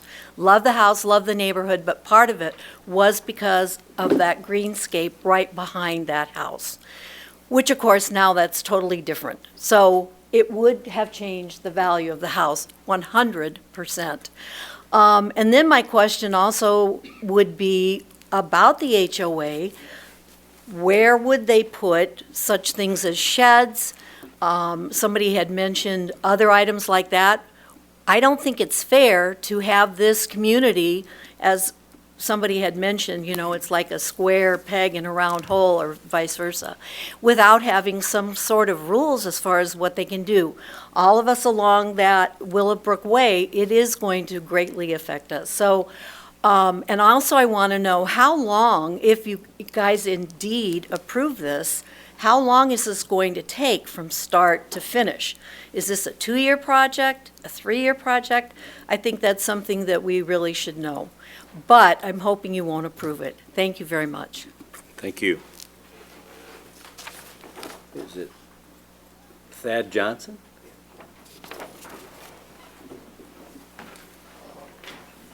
Thank you. I'm Thad Johnson. I had a couple questions. I think some of your maps are a little conflicting. The guy that lives in the old farmhouse, the first person that spoke, some of your maps encompass their property. Their property's not being used, is that correct? Correct. Okay. On the east side of their property, that detention pond, I live in West Haven subdivision, that detention pond has filled up in my 26 years here maybe 15 times and has overflowed a couple times. One of the emergency overflows is right there in the southeast corner of their proposed property. And my question is, where will that water go now? I don't even know where it goes currently in the emergency overflow, but if they develop it, it appears that that water goes right into that development. I don't know how they're going to manage the drainage on that. It could have, and the only reason I ask, it won't affect me as much as the development, but it could cause a backup into the detention pond, which could affect West Haven subdivision, some of the Fisher Farms houses. And the other thing, if you've been here long enough, you know there was a huge controversy years ago about the electrical service in Geneva. Do you remember that? Is this is this going to affect the electrical service in this area at all? Or is it, that's the question that I'd like to see. I mean, I know it's a small subdivision, but that was a big deal about 20 years ago, is we were looking at having insufficient electrical service out in this area. Let's see. Another thing, I would really like the commission, I'm not against development here, I'm just against a certain type. I hate to beat a dead horse, but on your back side of your page, first paragraph / sentence, it mentions the word amendment 4 times and variations once. Don't amend it and don't vary it, just follow the policies. They were there for a reason. This should be a single-family development. I don't know why we have to vary this stuff. It makes no sense, and I'd like for you to think, if you live next to this, what would you want?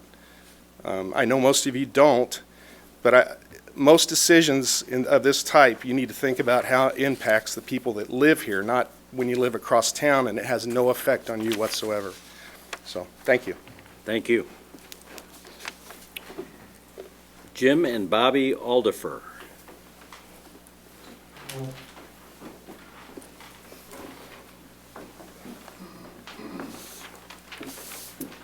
Thank you so much for this opportunity.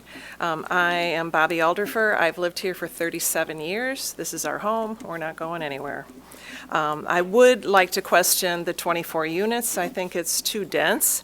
24 units is 48 more cars, and I don't know where you come up with 1 car or 1 hour, 3 vehicles turning left, because I live in West Haven, and the cars going in and out, I know it's a through street, but there's 55 and older people drive. They drive a lot, and if they're retired, they drive even more because they're not going to work, they're going other places. So I do really question the density. But I guess my bigger question is my disappointment that Geneva has not adhered to the original development of Peck Road. That road, there was a Blue Ribbon Committee, and that road was supposed to be homes that face Peck and welcomed people traveling on Peck. That means they face Peck, they had front porches, it was supposed to be kind of farmstead looking, and that was the plan. And somehow we lost that along the way. So, okay, we've got to the south of us, we've got houses that don't face Peck anymore. And to the north, we've got townhome developments that aren't nearly as dense as what's being proposed. But I just really feel as though we kind of lost the ball. We lost our vision for what Peck was supposed to look at like. And the more density that we put on Peck Road, the more chances that there's going to be a need to not only put in turn lanes, but potentially a 4-lane road, which is not what any of us want. It will become, an alternative to Randall, which it pretty much already is. It would be worse if it actually if it cut through Peck Farm, so people could get further south. But I'm not against development. I think the ranch idea is great. We need more ranches in Geneva, but the density is just too high. Thank you. Thank you.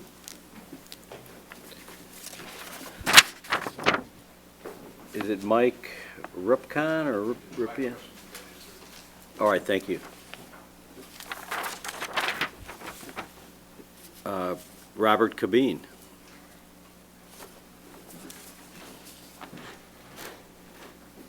School Board President. I'm Robert Cabine. I live at 3616 Ridge Point Drive, up towards the courthouse from this development. 18 years ago when I moved in, I'm sure there were hearings like this about John Henry building those townhouses that I now live in. I'd like to say, in the line of things, first, thank you for the people who expressed concern about the kids in school.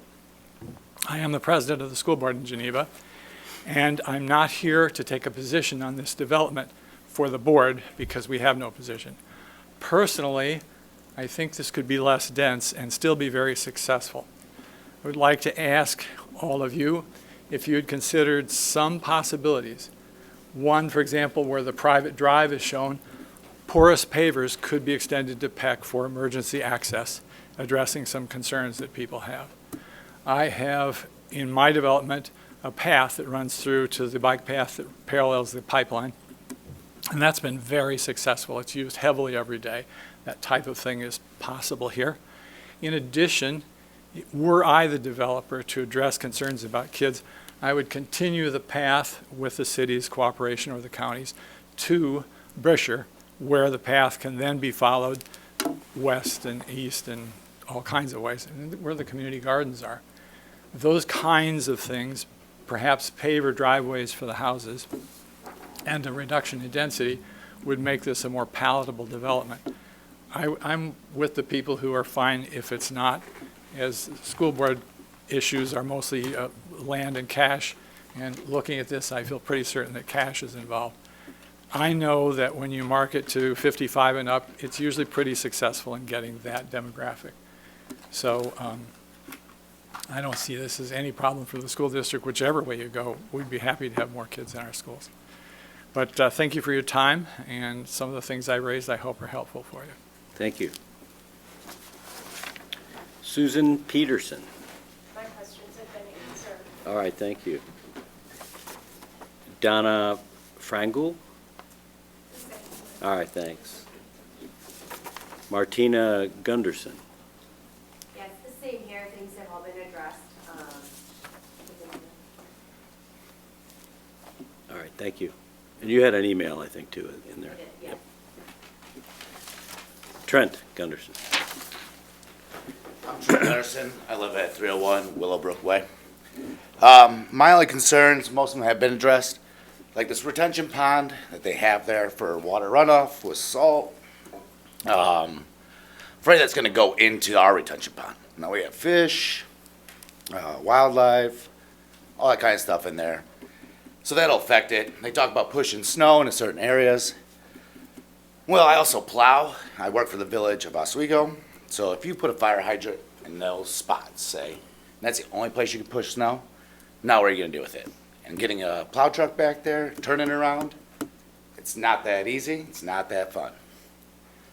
The trees that they plan on staving, it's really not going to happen. Because once you get construction back there, bulldozers tear up the ground, you start getting root compaction, and those trees are just going to go downhill from there. So it's kind of like they'll feed you a line, just to make it look good, but they're going to have to replace all these trees. The new trees they plant, they have a developer. You know, we do this in the village of Oswego. Wolf Road is packed full of subdivisions now. That traffic is ridiculous. It's gonna get worse, and now the village has to take over the trees. So now you just take your tree inventory for Geneva. Now your guys have to work on it. I don't know where the sidewalks or the easements are gonna be. But now your water department's gotta be out there, maintenance, all that stuff. Now it's time for you guys to get to pay people to do this stuff. HOA is not gonna do it. Yeah, I mean, yeah, the dead end sidewalk, that stuff, but thank you for your time. Thank Appreciate you, it. appreciate it. Al Gaston.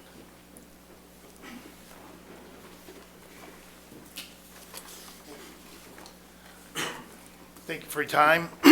I'm one of those people that live on Peck Road that was spoken about earlier, that face out with a patio and considered part of the Blue Ribbon pathway. I would seriously consider, ask the committee to seriously consider sticking with the zoning that's out there. There's a reason for it. I would also consider, ask the committee to consider revisiting the traffic patterns, because, John, I think you can probably talk a little bit about the fact that Peck Road has turned into Randall Jr., especially during the summer at different hours, not always peak hours. And I would, if this does go through, I would seriously consider a left turn lane, because there's a lot of traffic out there. My last thing is, I would, if this goes through, or even if it doesn't, I would consider the committee to consider lowering the speed limit on Peck Road. There's a lot of families that live along that route, and I think that that's a very, very important. All the rest of my points and questions have been answered and addressed, so in the interest of time, I'll say thank you. Thank you, appreciate it. Molly Gaston. All of our questions have been answered as well. All right, thank you. Luke Gaston. All right. Anthony Zephron. I'd like to thank you for your time. I live on Peck Road. Lived there since West Haven was built. I live right on the corner of West Haven Drive and Peck Road. My biggest concern is the amount of traffic on Peck Road, access to it. We back up all the way to my house sometimes from the light at Kesslinger in the afternoon. That's a lot of traffic. I was told by the county back when they put the bridge up on Kesslinger that, oh yeah, you know, Peck Road will never have that much traffic on it. Not as much as Kesslinger. I'm sorry to say. We get just as much, if not more, than Kesslinger on Peck Road. You can't cross the road. My wife and I will go out and walk in Prairie Green. Trying to get across the road certain parts of the day, forget about it. You aren't going to do it. The other thing is the density here. I mean, the master plan for West Haven and Fisher Farms is all the single-family housing came out to the west and faced Prairie Green. The density that they're looking at for this development is seen at the other side of Fisher Farm and down off of Britcher, which isn't even as dense as this. So the density has stayed closer to the commercial areas off of Randall Road. This just doesn't fit.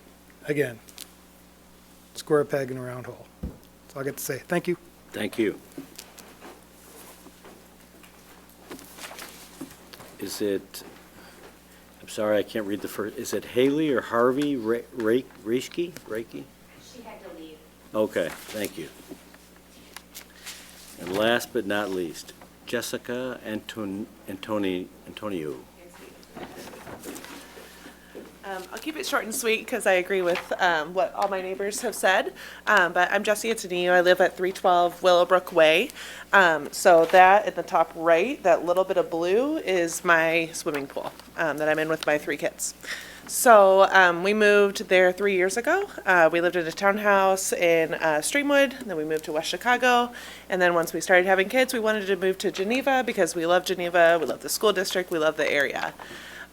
So hearing this plan, going from this beautiful area right behind our house, you know, when we're outside in our pool with our kids, we didn't expect this area to always be uninhabited, but hearing this plan and this, as people have been saying, square peg in a round hole has truly broken our hearts. And so I think that, again, I agree with so many other points that they made, so I won't reiterate them, but we just ask you to keep the zoning as the way it is. Thank you. All right, thank you. Is there anyone else that did not get a chance to sign in that would like to speak at this time? Yes, I see one hand. Hi, I didn't plan on doing this. If you can come up to the podium and then just state your name and Okay. address, that would be great. I'm Jackie Morris. I drive a school bus for Geneva. Okay? I didn't plan on doing any speaking, but with the traffic and the person that did the survey, there's never a time when it's not busy on Peck Road. We drive buses in the morning, we drive them during the day, and in the afternoon, because we have routes all day long. You have St. Charles Bus District, and then you have us on Kesslinger. Kesslinger. And then you have the people from the courthouse, they're driving down Peck. Everybody's buzzing down Peck to get to Fabian, to get wherever they're going.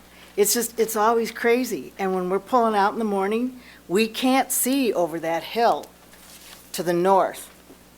We can't pull out. If you're out there at Heartland trying to pull out to go left, you want to go south, you got to watch, because they talked about the hill. There is a hill, and then you got all the trees. You can't see around the trees, so you got to pull out further. It's dangerous. So a lot of times, if I can, I won't even go Heartland. I'll go to Fisher and then get out on Caneville or Kessinger. But the traffic is crazy. There's just too much traffic. And that's all day long. That's all I Thank gotta you. say. Appreciate it. Anyone else?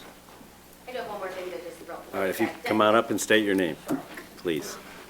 I was already on the list, You were, I know. Martina Gunderson, Debbie and Dean Collins, who have also expressed their concerns about the development. They were unable to be here, but I an forgot email- that I email from mentioned them that as well. that I would speak for them. So, without giving all their commentary, which you already have, which is same sentiments as this entire crew that is here. Their home backs right directly up to it, next to the house with the pool that Jesse just spoke to. And they just want to make sure that you are aware that they are also opposed and that they hope that you can revert back to the consistency of the rural development, single family. All right, thank you. Okay, that appears to be all of the commentary from the public. I now give the applicant an opportunity to address the myriad of issues that were brought up, and staff as well, if there were some that were applicable to staff.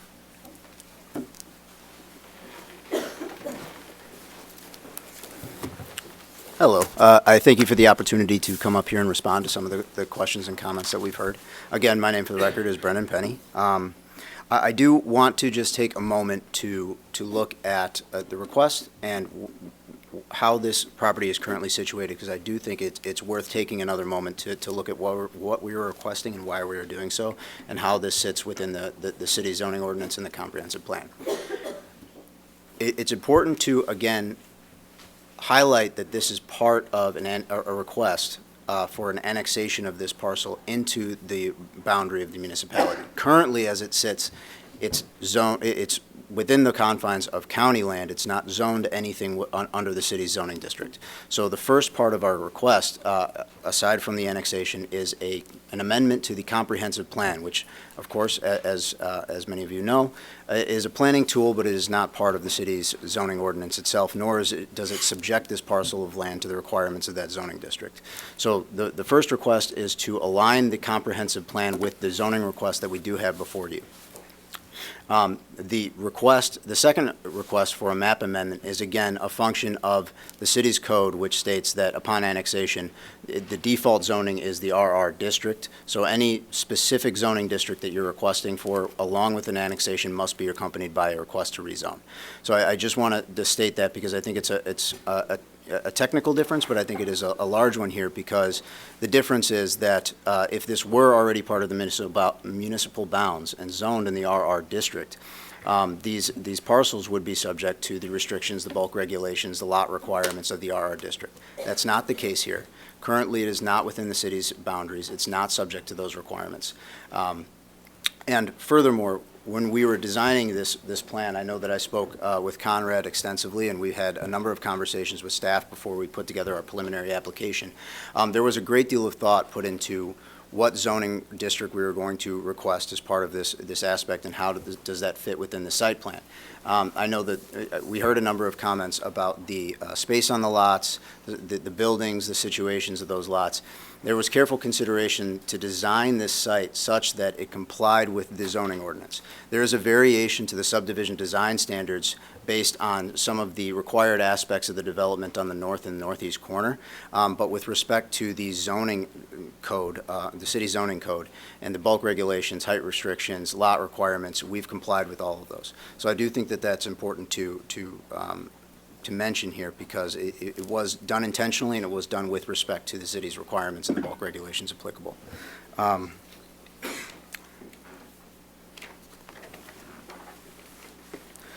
With, part and parcel with that, I know that there were some concerns about parking. Based on the bulk regulations for the R6 district under your city code, it would require 2 parking spaces per dwelling unit, which based on 24 proposed units would require 48.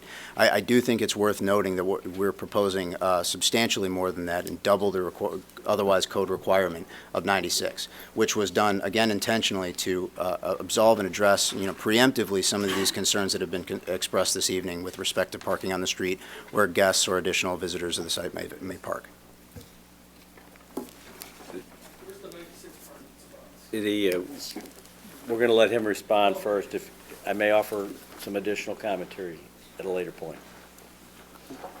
And I do just want to reiterate that, this is part of the plans, and again, the figures that we put before this commission and before city staff that we've reviewed and we've discussed with city staff are correct. We're proposing, only a set number, the 6 number of 2-story units and the 18 remaining ranch-style houses. But the important element that hasn't been brought up yet that I think merits discussion, or at least noting for the record here, is that those 2-story units, because they are being targeted at a certain age demographic based on the results of the market study that we we commissioned and we included in our application, they do come with an option for a first-floor master bedroom to address some of the concerns I believe I heard this evening with respect to the design of the house and how that fits within that targeted age demographic.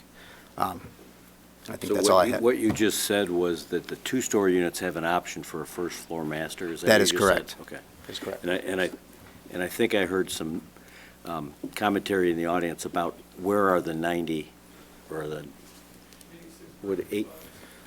Yeah, so It's 48, is it 48 parking spots? 48 would be required by your city's ordinance. Okay, and Your then city's zoning you've got 2 in the garages and 2 And then two stacking 2 in in the each room. driveway. Correct. So that's why you get your 96. Correct, 4 per unit. Okay. Thank you. All right, thank you so much.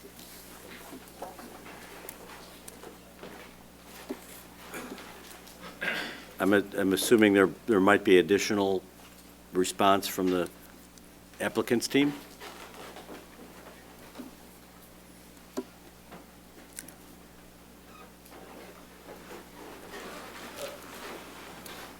Quentin Hugenboom again, civil engineer. So just to touch on some of the items I picked up regarding the detention basins. So, I'm sorry, sir, we can only have people speaking that are at the podium. so regarding the West Haven Pond overflow, that overflows at the northwest corner of that basin directly to the right-of-way of Peck, and then there's a culvert that passes under Peck. So that's not tributary to our site. There is, however, the part of this, or the neighbor to the south that is not part of this development There's a portion of that land that does pass through. We've worked with engineering staff to prove out that we have the overflow route to provide drainage through our site. You're saying part of that house to the south, their runoff goes over your site? That's Is that what correct. you're saying? Yes, there's an overflow route from that site, passes through. So that's been planned for and accommodated. Let's see if I can pick up Just any. out of curiosity, the runoff and stormwater management report, which we have and is on the website, that factors in the 50-year floods and 100-year floods that would raise the level in that retention pond in South Haven, is that right? That's correct. The King County ordinance, which the city follows, designs up to that 100-year storm event, and that's what we accommodate. Okay. And then there's a question about combining basins. That's something we'd certainly love to do a lot of times as civil engineers, but the fact of the matter is that HOAs don't often like to intermix just for maintenance reasons and other things like that.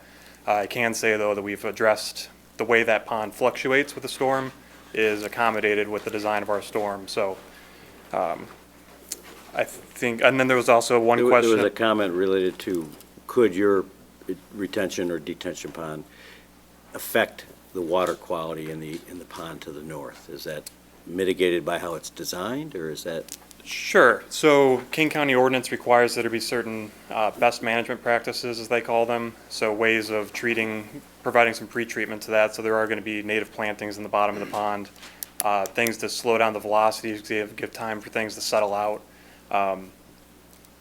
So there are those features to the pond. Lastly, there was a comment about the path being within the KDOT utility easement. That is something we are aware of. We've talked to KDOT and we've talked to the city, and there are times, including this time, that KDOT and the city would work together to allow that path to be within the 15-foot. So there's the 60-foot half right-of-way, then the county's easement, a portion of which would include the path. But that's been addressed in writing with KDOT. So you're able to put the path in? That's correct.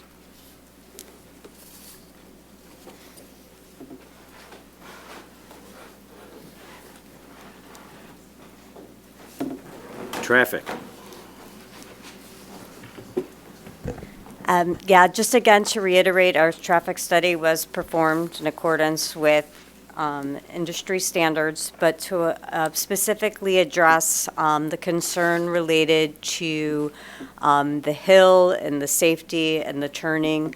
I may overlap Manhard's, and they may jump in a little bit because it is their design, but the specific intersection access located on Peck Road was located in that particular location because there are minimum design criteria for intersections. They have to provide, based on the posted speed and the design speed, the actual travel speed, adequate sight distance for both vehicles that are traveling along Peck Road to stop if an object is located along Peck Road in advance of them, as well as intersection sight distance for folks that are on the proposed roadway to exit out safely. They have to be able to see in both directions for left turn vehicles turning left and out. And so based on that, this particular location is designed to meet those intersection sight distance and to provide safe traffic operations.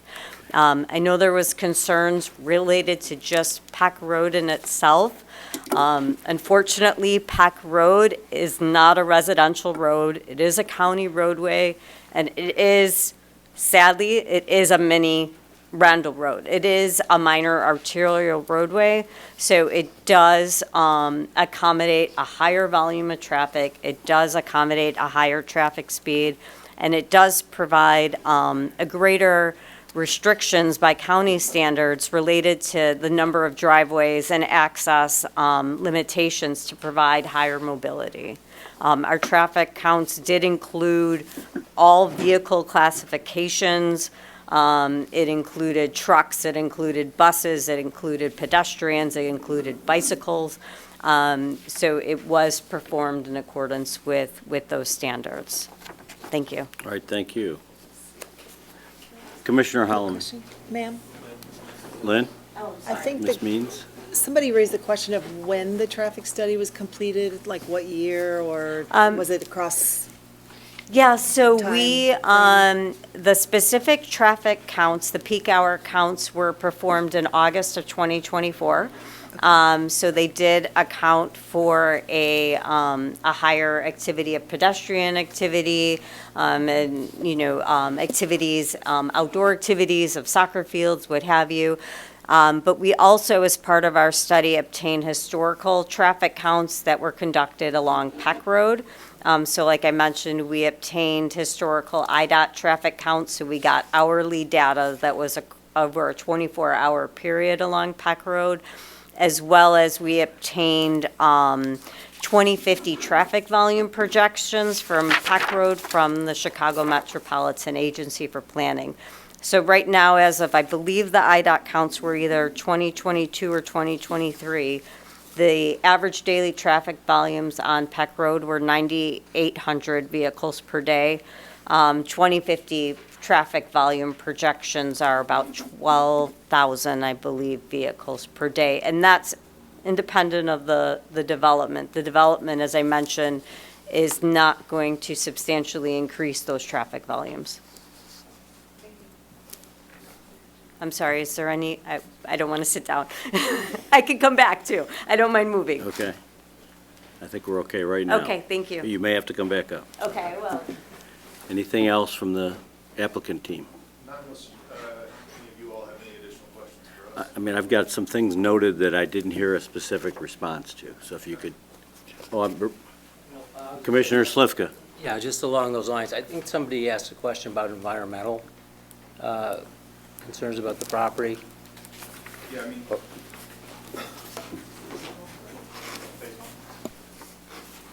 Are you speaking about the soils tests? Or? Yes, if there were any environmental concerns regarding the property, or if phase one had been completed, things like that. There is a phase one, and there were no concerns. And if any were to arise, then, the governing agencies would require that we remediate them to their standards and satisfaction. Currently, there's nothing, no further action.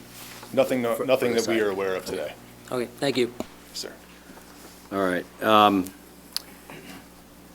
Mr. Kabine had brought up maybe continuing the path to Prairie View out of concern to have pedestrians have access off-site, since there's really not a safe place to walk along Peck Road. Is that something that would be explored? And to the north, would that be just dealing with the HOA in the city for that?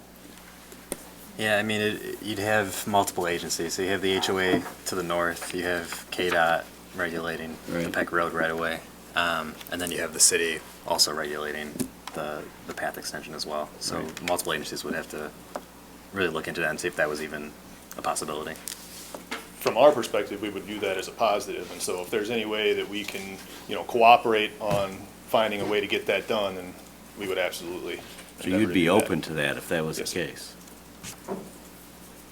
And then you get into the relationship of cost-sharing agreements, because the HOA I'm in has a cost-sharing agreement with the HOA for these folks, and I think that's a public utility, they can or work. a public amenity, isn't it? No. Oh.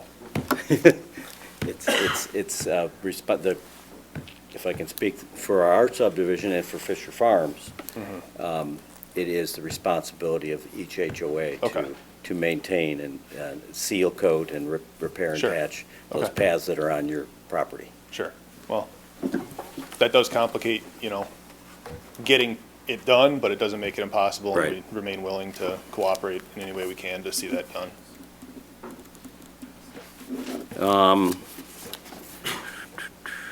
Okay. Joseph brought up fire prevention in the buildings. It's safe to assume that all of your buildings will meet current fire standards and fire code standards for buildings, attached buildings of this structure per city code.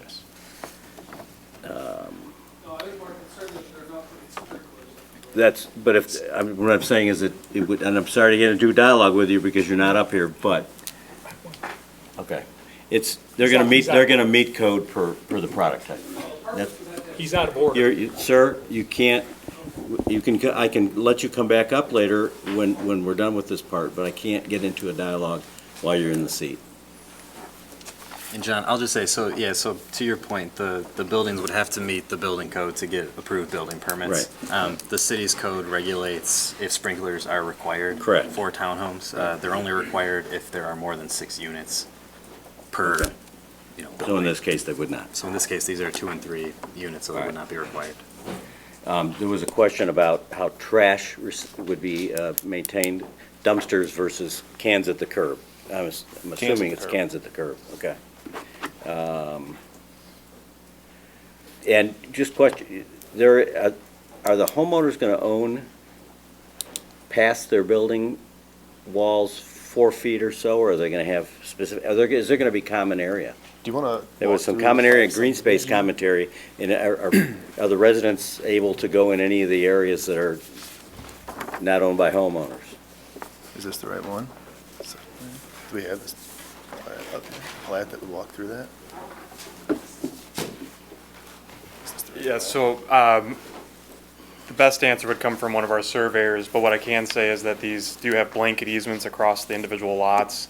I'm not certain, Brenda, maybe you know, as far as, you know, where does one unit within the 3-unit building end and begin? But as for each lot, there are blanket easements allowing, you know, use of those space. Yeah, what will a homeowner be purchasing?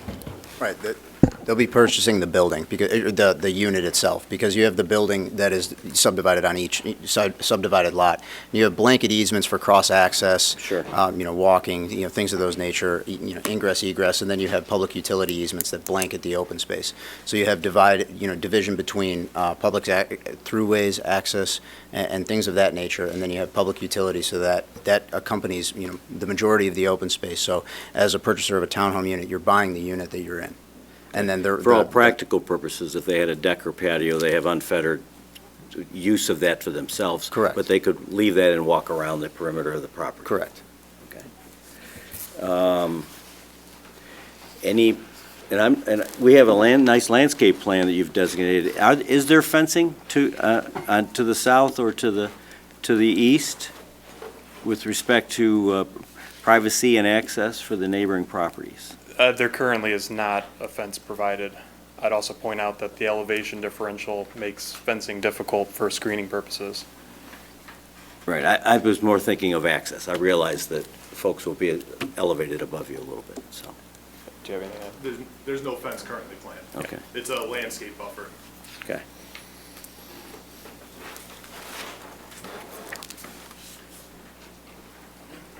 I think that's all I had. Commissioner Holloman.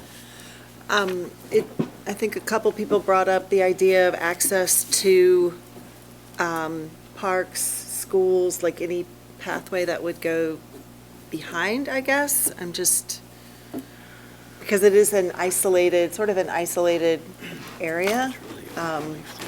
If people would be walking through neighbors' yards or. I think the best opportunity for a path is, you know, to find a way to get the one that is to the west of the property connected to the greater path system.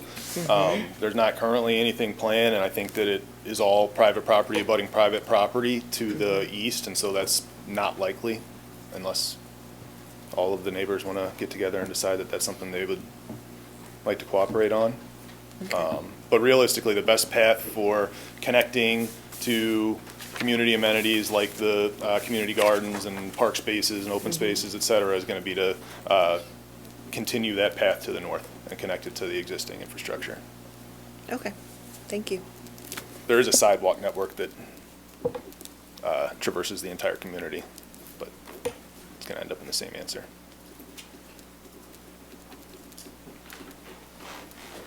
If I could just briefly add to that. Sure. When you talk about extending pathways and access from the site through to other areas, I mean, there really are a myriad of both practical and legal issues that arise with that. It's not just about the money to put it in, it's about, you know, where do you put it, who's going to be acceptable to that. There's the land all around the site that we're talking about is privately owned, so you'd need to work with, you know, not only owners but the HOAs to, you know, traverse any land subject to cross-access easements, and you'd need approvals for that. So, I mean, when we're talking about these pathways, really the path of least resistance and the path that, as we discussed with city staff along the way, that was most respectful of the neighboring communities was the pathway to the west that bordered along Peck Road. And, you know, it didn't leave as many questions open as to how can we cooperate and how can we design these pathways. Thank you. Any other items we can recall that were not addressed? Does anyone from the public wish to, oh, Rebecca Holloman. Commissioner Holloman, sorry. I'm reading. A couple people asked about the HOA details. They were looking for something a little more concrete as far as what would be allowed, not allowed. Do you have a time frame when that would be anticipated? Is that? Yeah, so I can provide a little insight on that. That's something that we typically work on when we have a better indication as to, you know, the approval process and how the city views the project that we're putting forward. Obviously, to prepare HOA documents, we have no way of knowing prior to our first public hearing session how those conversations are going to go. It's an effort that we, you know, continue to develop as we discuss the project and aspects or potential issues that come up in conversations with, or comments that we hear during public hearing and conversations that we hear with staff. So those, we typically don't finalize those until near the end of the entitlement process for those reasons, because there are a myriad of issues that come up that we include in those.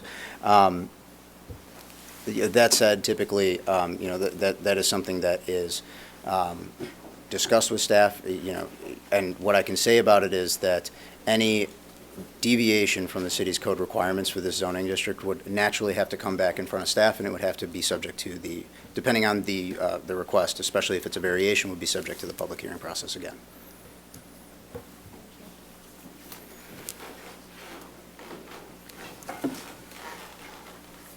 It's okay to ask the public again, right? Is there any other commentary from the public that, sir? Just a couple of follow-up items real quick, if I could. You state your name again for Yes, the Brad court report, for the Considine, reporter? Willowbrook Way. Okay. First of all, on the sidewalk issue and the easement, I did speak with the chief of permitting at KDOT this week, and I was anticipating that sidewalk would likely, given the space constraints they have, would end up in that easement area. She had told me that that's not allowed, that they do not accept that. And of course, it makes sense, because why would you ever accept a walkway that someday could be disrupted by how they use that easement if they expand that road and so on? So to be real clear, the feedback I got directly from KDOT was there would be no access to that. Now, maybe there's a different mix of KDOT people talking in this discussion, I don't know, but it wouldn't make sense to plan a walkway that's only going to be consumed by the easement later on. So I think that's one thing you can follow up on. One question I had was on the pond, just a small thing, but generally the pond, you would expect it to be an aerating pond and so forth. I think the city of Geneva has a requirement that there's just no standing water. So most of the ponds all have aerating pumps and things like that. So I don't know if that's planned for. It's a small issue, but something to talk about. I think aeration is subject to water quality. We have 2 in our subdivision. We don't have any aeration, but we have the I found treated. an ordinance somewhere that said any standing No, water. It doesn't. I mean, all right. Yeah, I don't want to debate it with you. I just Yeah, know yeah. that I back read up it to recently, but that's okay. I look over a non-aerated pond. And then my last note, aside from those items, all this conversation is about excessive density being crammed into a too small area. Once again, why are we bending over backwards to force fit something that forces us to compromise our standards? All right, thank you. Does the applicant have any response to what the county had purportedly said? Just a brief response with respect to the walkway. That's correct. If the sidewalk would not be allowed in the dedicated right-of-way space that could be absorbed by future expansion of Peck Road. The sidewalk is currently planned within the KDOT utility easement, which does allow for construction of sidewalks upon approval by KDOT. And there's been agreement with the county that it could go there? There have been discussions. What I understand is there's conceptual approval for that, yes. All right, thank you. Was there someone else? Simon, I think. Yep. If you could state your name again for the court reporter. Good to see you, John. Simon Granner, and just a couple quick points. So, first of all, I think, again, I moved from Chicago. Chicago is a walking community. You can't drive there, you have to walk. You come out to Geneva and everyone's driving cars. But then it's winter and you want to walk outside because you get stir crazy inside your house, right? So in our neighborhood on Willowbrook Way, some people exit their house. And that's how I know half the people here, because they're neighbors, and you walk outside and you go, hey, how's it going? How's your dog? The good thing about our neighborhood in Fisher Farms is that you can go left and you can go right. And you can go around the block and you can communicate with different people in different ways. In this place, imagine living, if any of you guys had to live there, or if any of us had to live there, everyone in this room, everyone listening to this recording or whatever, imagine if you had to live in this community and you could only get in one way and you could only get out one way, and if you tried to walk somewhere, it's winter, you're in your house, it's cold, you want to just go for a quick walk, and the only thing you can do is walk in circles. In circles. That sounds like an insane asylum to me. You can't even walk across the street because the street is Peck Road, which is now Randall 2.0. It's even busier than it was before. So you definitely can't walk on that without getting hit by a car. What about your kids? Your kids are walking in circles too. They're going freaking nutso. In the house and out of the house, what do we do with this problem? So the would you live here question, I think everyone should ask themselves that question. Whether you work for the government or whether you live in the city or whatever, would you want to live in this place? And would you want to meet the people that would want to live in this place? And the last question, the last point I would say is, not to point fingers, but there's a lot of conversation about adherence to rules and regulations. Everything that we do will follow the rules and the regulations and the pathway and the da-da-da-da-da-da lawyer speak. What about the original rules? What about the original regulations? What about the original plan? When we say this will fit the code of this path, it's like the code that they're trying to get 4 points for you to check the box, and then it'll fit the code of the 150 to 50. It's too small, of the R1 to R7 or whatever it is. And then if you look at the map, not this one, but the color-coded map, it was like light yellow, almost an entire sea. And then the same color that this tiny little dot was way over here. You know, so to give Brad a kudos, square, round peg, square hole, it doesn't work. Thank you. Thank you. Anyone else? Yes. Bobby Alderfer. I just have a procedural, not procedural, but a question about if this is unincorporated land, because I'm not sure how this works, and it's being annexed or being asked to be annexed into Geneva. If it's not annexed, what happens to the unincorporated? It just stays unincorporated, and can it be developed as unincorporated? Correct, yeah. So right now it's in unincorporated Kane County. Anything that's developed on there would be subject to the Kane County zoning ordinance and their development regulations. Okay. If the city does not approve the annexation, then it would remain as an unincorporated piece of land subject to the county. Kane County has it zoned as? They have it zoned as, it's in their farming district. Farming, okay. But yeah, it would be subject to all of those regulations. Oh, okay, thank you.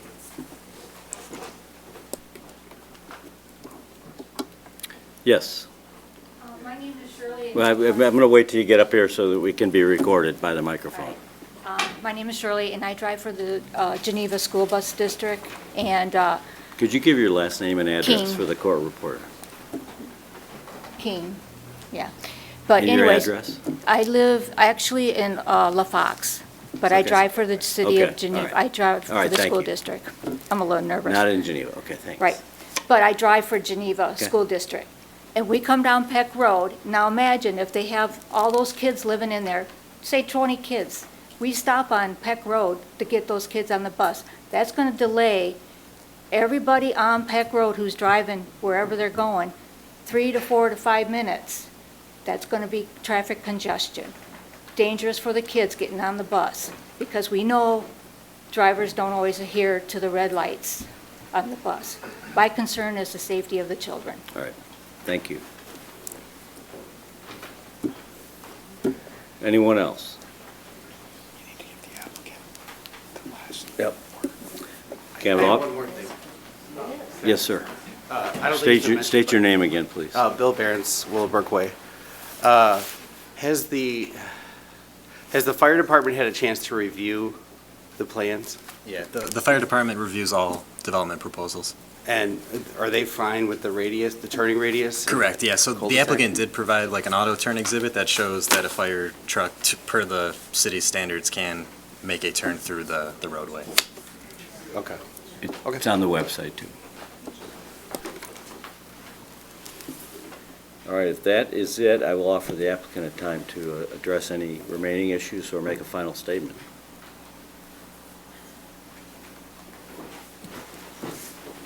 I think we're okay with the answers that we've given in the presentation that we've given, so we'll leave it with the commission. And thank you again for your time and allowing us to present and talk through some of these issues with you tonight.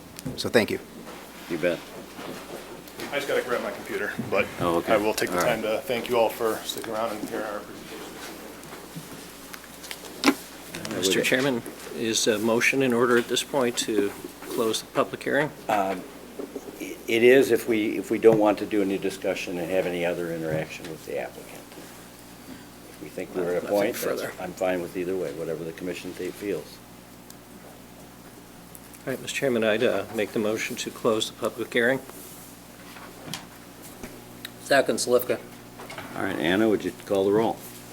Mead, Mead, aye. Slivka, Slivka, aye. Holloman, Holloman, aye. Madaskil, Madaskil, aye. Moran. Moran, aye. All right, now we can enter into a deliberation period with just the commission and determine where we want to go with that tonight or at a future meeting.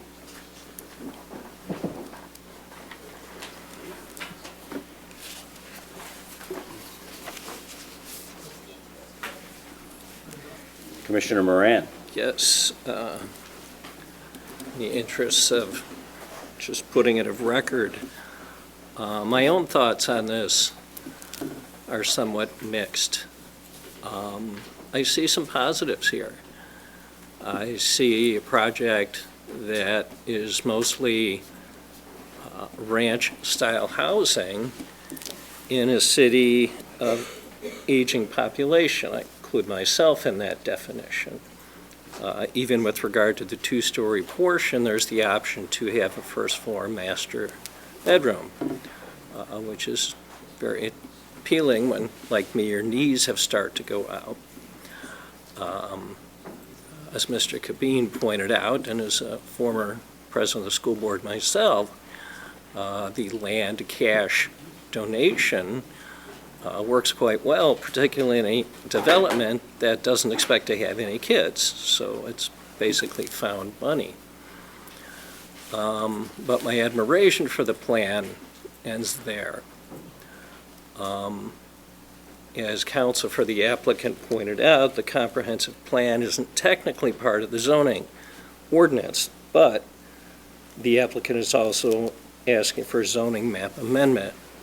And the fourth standard for that refers specifically to the current comprehensive plan of the city of Geneva. The third standard deals with the suitability of the property in question to the uses permitted under the existing zoning classification, as well as the proposed zoning classification. The property owner, the applicant, have every right to seek a zoning amendment. They're not compelled to turn this into a bird sanctuary or an environmentally protected area. Everything they've brought to us complies with the law. As far as I can tell, they've met with all levels of government and obtained the necessary approvals for their preliminary plat of subdivision. However, what the applicant also understands is that we can say no. Because my real fundamental objection to this goes back to the integrity of the comprehensive plan. If you'll recall, the density map that was put up at the beginning and has been referenced by several speakers here today, what you see is neighborhood 5 to the north is R1. West Haven is R1. All the neighborhoods directly to the east are R1. In fact, you have to take a pretty good leap to find something that is not, and that's at least 2 neighborhoods over. And so what we see here is an attempt, and again, I don't hold the applicant against him for this. You want to maximize the value of your property. It's completely legitimate. You have every right to do it. But what we're attempting to do here is to take this fairly small parcel and put it in an area which is completely surrounded by single family. It is too dense. The comments about traffic, about turning radiuses, about possible impediments for large vehicles, including garbage trucks, has been raised. These are legitimate issues. And I simply can't support this. Would there be something between the RR as of right zoning, which allows single family, and if I understand it, because the 150-foot setback would allow 3 homes, is there something between that and maxing out at R6 that I could support? Perhaps, but I don't see that here. I simply think this is too big a project in too small a space, and the problems will far outweigh whatever benefit there is, both in terms of additional housing stock and generated real estate tax dollars. Thank you.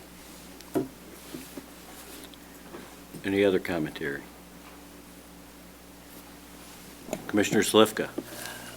Yeah, I think that when we look at this project, and it's been, compared to a much larger area, and I think the density study was helpful, but I think when you look further into that study, you also see that many of the townhome projects are abutting R1 density homes just like this up in the northeast part of the development, and appear to function at least adequately.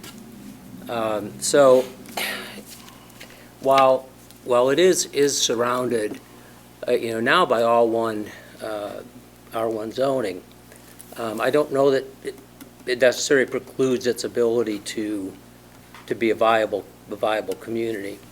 Some of, and I think to some extent, beyond that, we talk about rules, and we have rules for a reason, and so when we talk about traffic and fire and turning access and things like that, I mean, these are standards that they're not frivolous, they're not necessarily subjective. So when those types of things are met, I have faith in the science. And some of the other issues I think that have been brought up in terms of if there are school buses. Well, if there were less children, it doesn't change the issue. There is still a school bus that has to stop. So I think that, excuse me, that the fact that this development would exist only abutting and surrounded by single-family homes isn't necessarily precluded. Thank you. Any other? Commissioner Madiskill. I think it's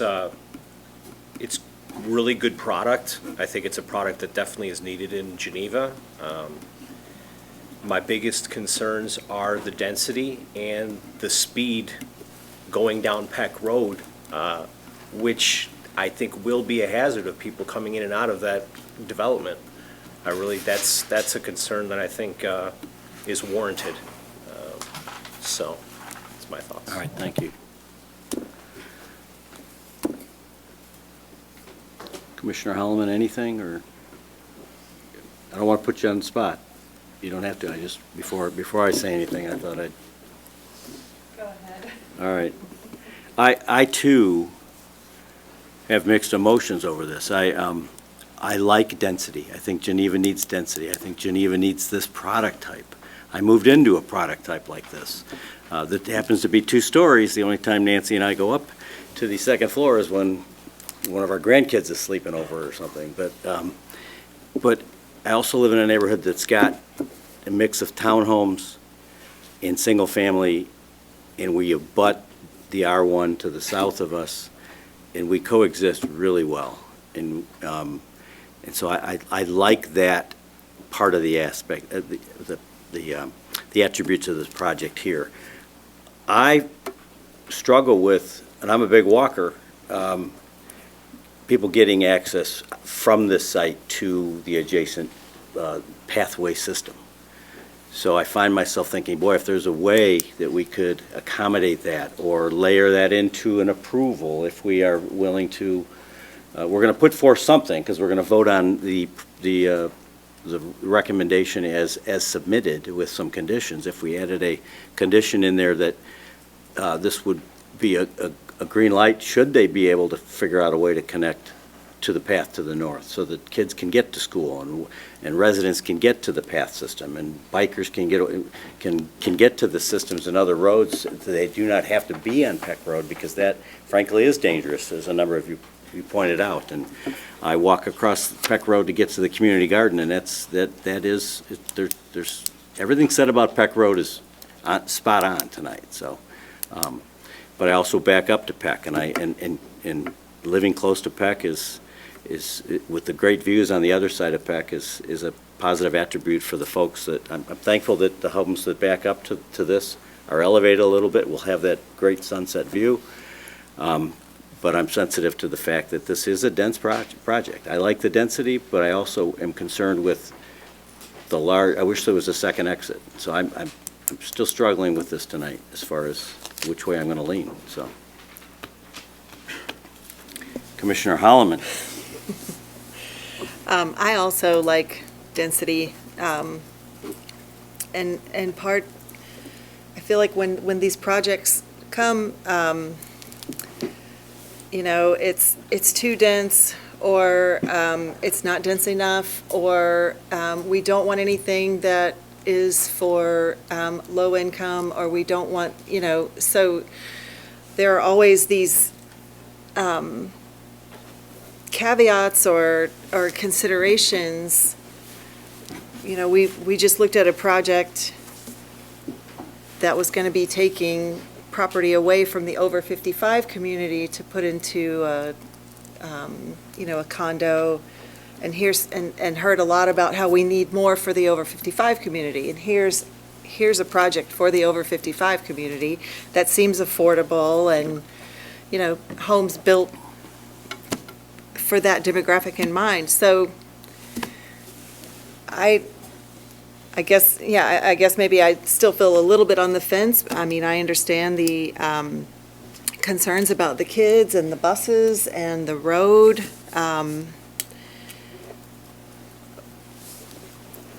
But I also feel like, you know, there is no project that makes everybody super happy.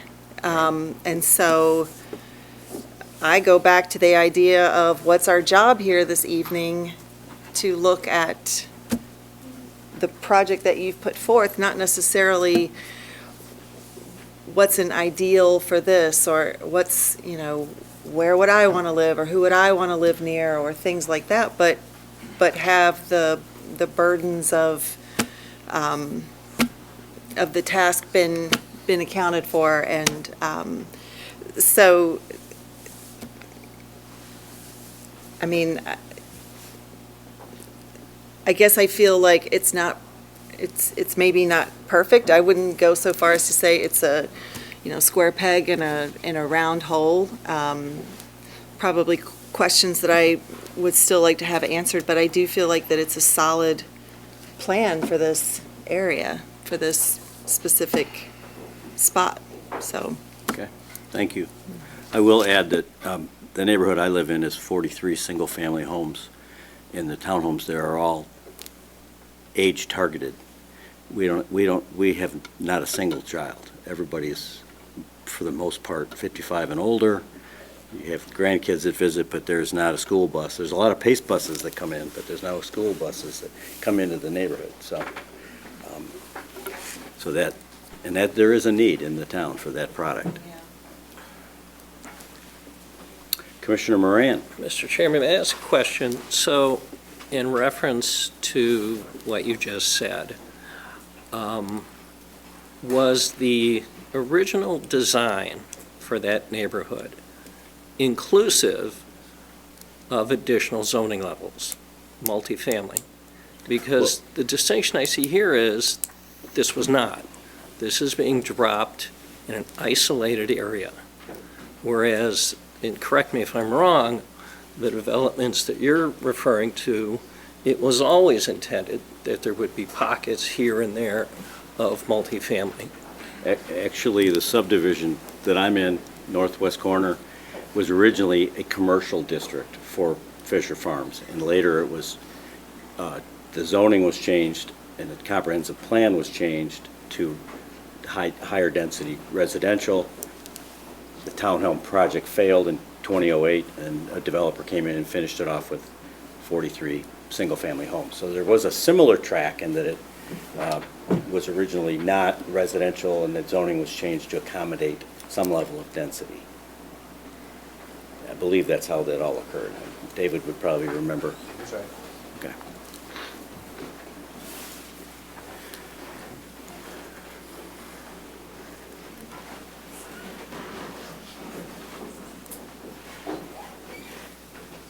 I'm thinking, I had mentioned potentially some sort of condition about extending the path. I don't know that that's practical, requiring someone, because then you're relying on a third party. They have to reach agreement with the county, with a neighboring HOA that could say no just for the sake of saying no, to prevent a development.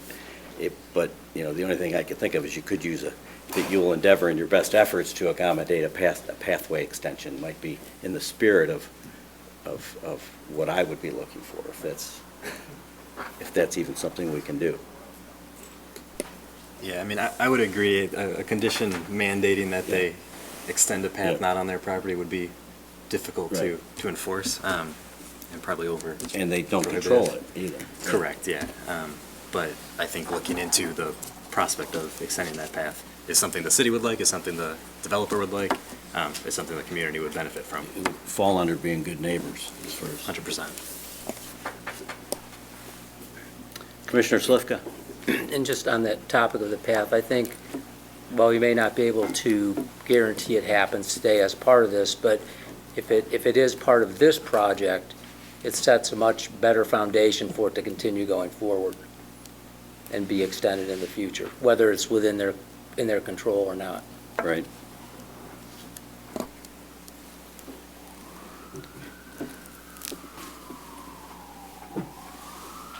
Anything else?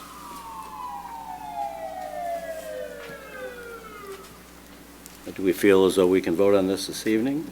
And should we articulate what, if any, conditions we would have beyond the 4 suggested by city staff? Mr. Chairman, I wrote down an additional possible condition, final approval of the cul-de-sac parking design. Or maybe it's parking in general for the, Yes. for the whole. And the path extension exploration possibility that you just discussed. As far as using best efforts Yes. to accommodate that. If they didn't get that wouldn't affect their ability to develop, though. But they'd have to engage in. Yeah, I'm just wondering what is best efforts mean necessarily? Ask our attorney. I don't know what best efforts are. It's a tricky. It is. It is. I did hear the applicant say that they would desire to have the path extended, and they would be willing to pursue that, even if we weren't, and maybe if we aren't holding them to that as a condition, it would benefit their subdivision to be connected. The path network is very integral to living on the west side of Geneva. And your subdivision would not be, it would be negatively impacted if it wasn't connected, just because somebody would have to drive to walk effectively, so. So I guess that would be saying maybe there shouldn't be a condition. But the parking, I would support some level of, unless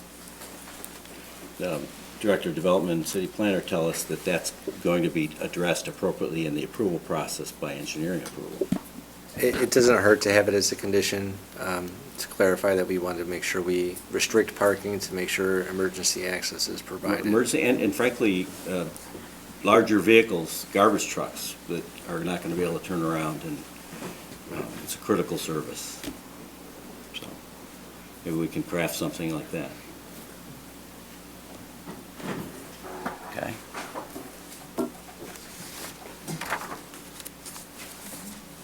I would entertain a motion, or a series of motions, if we feel we're ready. Mr. Chairman, I'd like to make, I guess it's 4 motions in accordance with the applicant's requests. I would ask the audience to bear with me. There is a certain procedure for doing this, and it is our practice to always make motions in the affirmative, regardless of whether you're going to vote in favor of it or not. So my first motion, and this is regarding the proposed Prairie Grove subdivision constituting 5.75 acres along the east side of Peck Road, roughly between Prairie View Drive to the north and Hartley Drive to the south, identified as permanent index numbers 12-05-100-003 and 006. The first motion is that upon annexation, to approve the applicant's request for amendment to the comprehensive plan's land use designation of the site from single-family residential to single-family attached residential, subject to the findings of fact of city staff. My intent here is to hold the conditions for the third motion dealing with the preliminary and final plat of subdivision. I would agree. Do we have a second? Second, Slivka. Anna? Mead, Mead, aye. Slivka, Slivka, aye. Holloman, Holloman, aye. Madaskil, Madaskil, aye. Moran. Moran, aye. Second motion, if I may, Mr. Chairman, upon annexation is to approve the applicant's request for amendment to zoning map to change the site's designation from RR Rural Residential to R6 Medium Density 2 and 3 Family Residential, subject to the findings of city staff. Second, Slivka. Anna? Mead, Mead, aye. Slivka, Slivka, aye. Holloman, Holloman, aye. Madaskil, Madaskil, aye. Moran. I'm just going to preface my vote here by referring back to what Chairman Mead indicated, how his subdivision came about, that it was ended up with single-family abutting multifamily. That was not the original plan, and it has worked. So I will also vote aye on this motion. Mr. Chairman, my third motion, and this one is going to be a little long-winded, I apologize in advance, is to approve the applicant's preliminary/final plat of subdivision, subject to the findings of fact of city staff, and further subject to, 1, Lot 4 having a minimum lot frontage of 50 feet, 2, subject to the final engineering being approved prior to building permit issuance by the city, 3, prior to the applicant providing a cash contribution to the Geneva Community Unit School District 304 at the time of building permit issuance, commensurate with the land cash fee ordinance in effect at the time of permit issuance. 4, that the applicant shall provide a cash contribution to the Geneva Park District at the time of building permit issuance, commensurate with the land cash fee ordinance in effect at the time of permit issuance. And 5, based upon continuing discussions with the city as to safety standards for parking in and along the cul-de-sac of the platted subdivision. Safety and functional, maybe. And functional. Okay. Thank you. Second, Slivka. Anna? Mead, Mead, aye. Slivka, Slivka, aye. Holloman, Holloman, aye. Madaskil, Madaskil, aye. Moran. Moran, aye. And, Mr. Chairman, the final motion is to approve the applicant's request for variation from the subdivision design standard 12-3-2I to allow for the public road to be designed with a turning radius of 50 feet, instead of the required 150 feet, again, subject to the findings of fact of city staff and the conditions previously mentioned. Thank you. Second, Slivka. Anna? Mead, Mead, aye. Slivka, Slivka, aye. Holloman, Holloman, aye. Madaskil, Madaskil, aye. Moran. Moran, aye. All right, thank you. Matt, you want to? Yeah, we're gonna work with the applicant to figure out the next steps for the city council day. We'll coordinate that, and then all that information, once finalized, will be posted on the city website.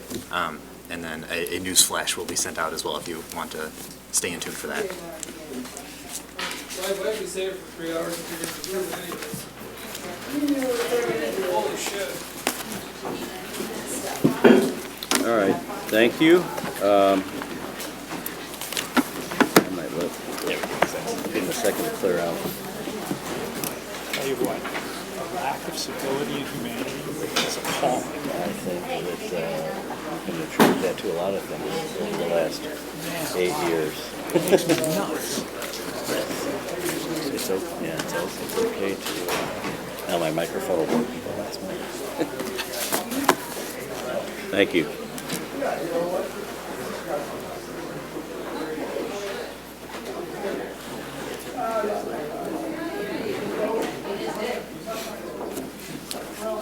All right.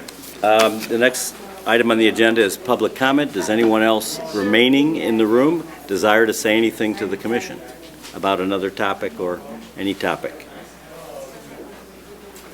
Seeing none, move on to other business. All right, so I just have a couple notes here. Our last meeting, we had the variation request for 611 Oakwood Drive. They were looking to get some variation so they could subdivide their lot. That was approved by City Council at their last meeting this Monday. And then I just want to also note, so our next scheduled meeting is for January 23rd. We don't have anything on the agenda for that meeting, so that will be canceled. The next potential meeting will be February 13th. I'll keep everyone, if there's any news on that, I will let everyone know. And that will be, right now I don't have anything on the agenda for that, but that will be the next potential meeting. Cool. That's all I have. And for the record, doing your presentation from here worked. Yeah, did that work? I think, Okay. yeah. Try to keep doing that. All right. Well, thank you. With that, I'll entertain a motion to adjourn. Motion to adjourn? Thank you, Commissioner Holloman.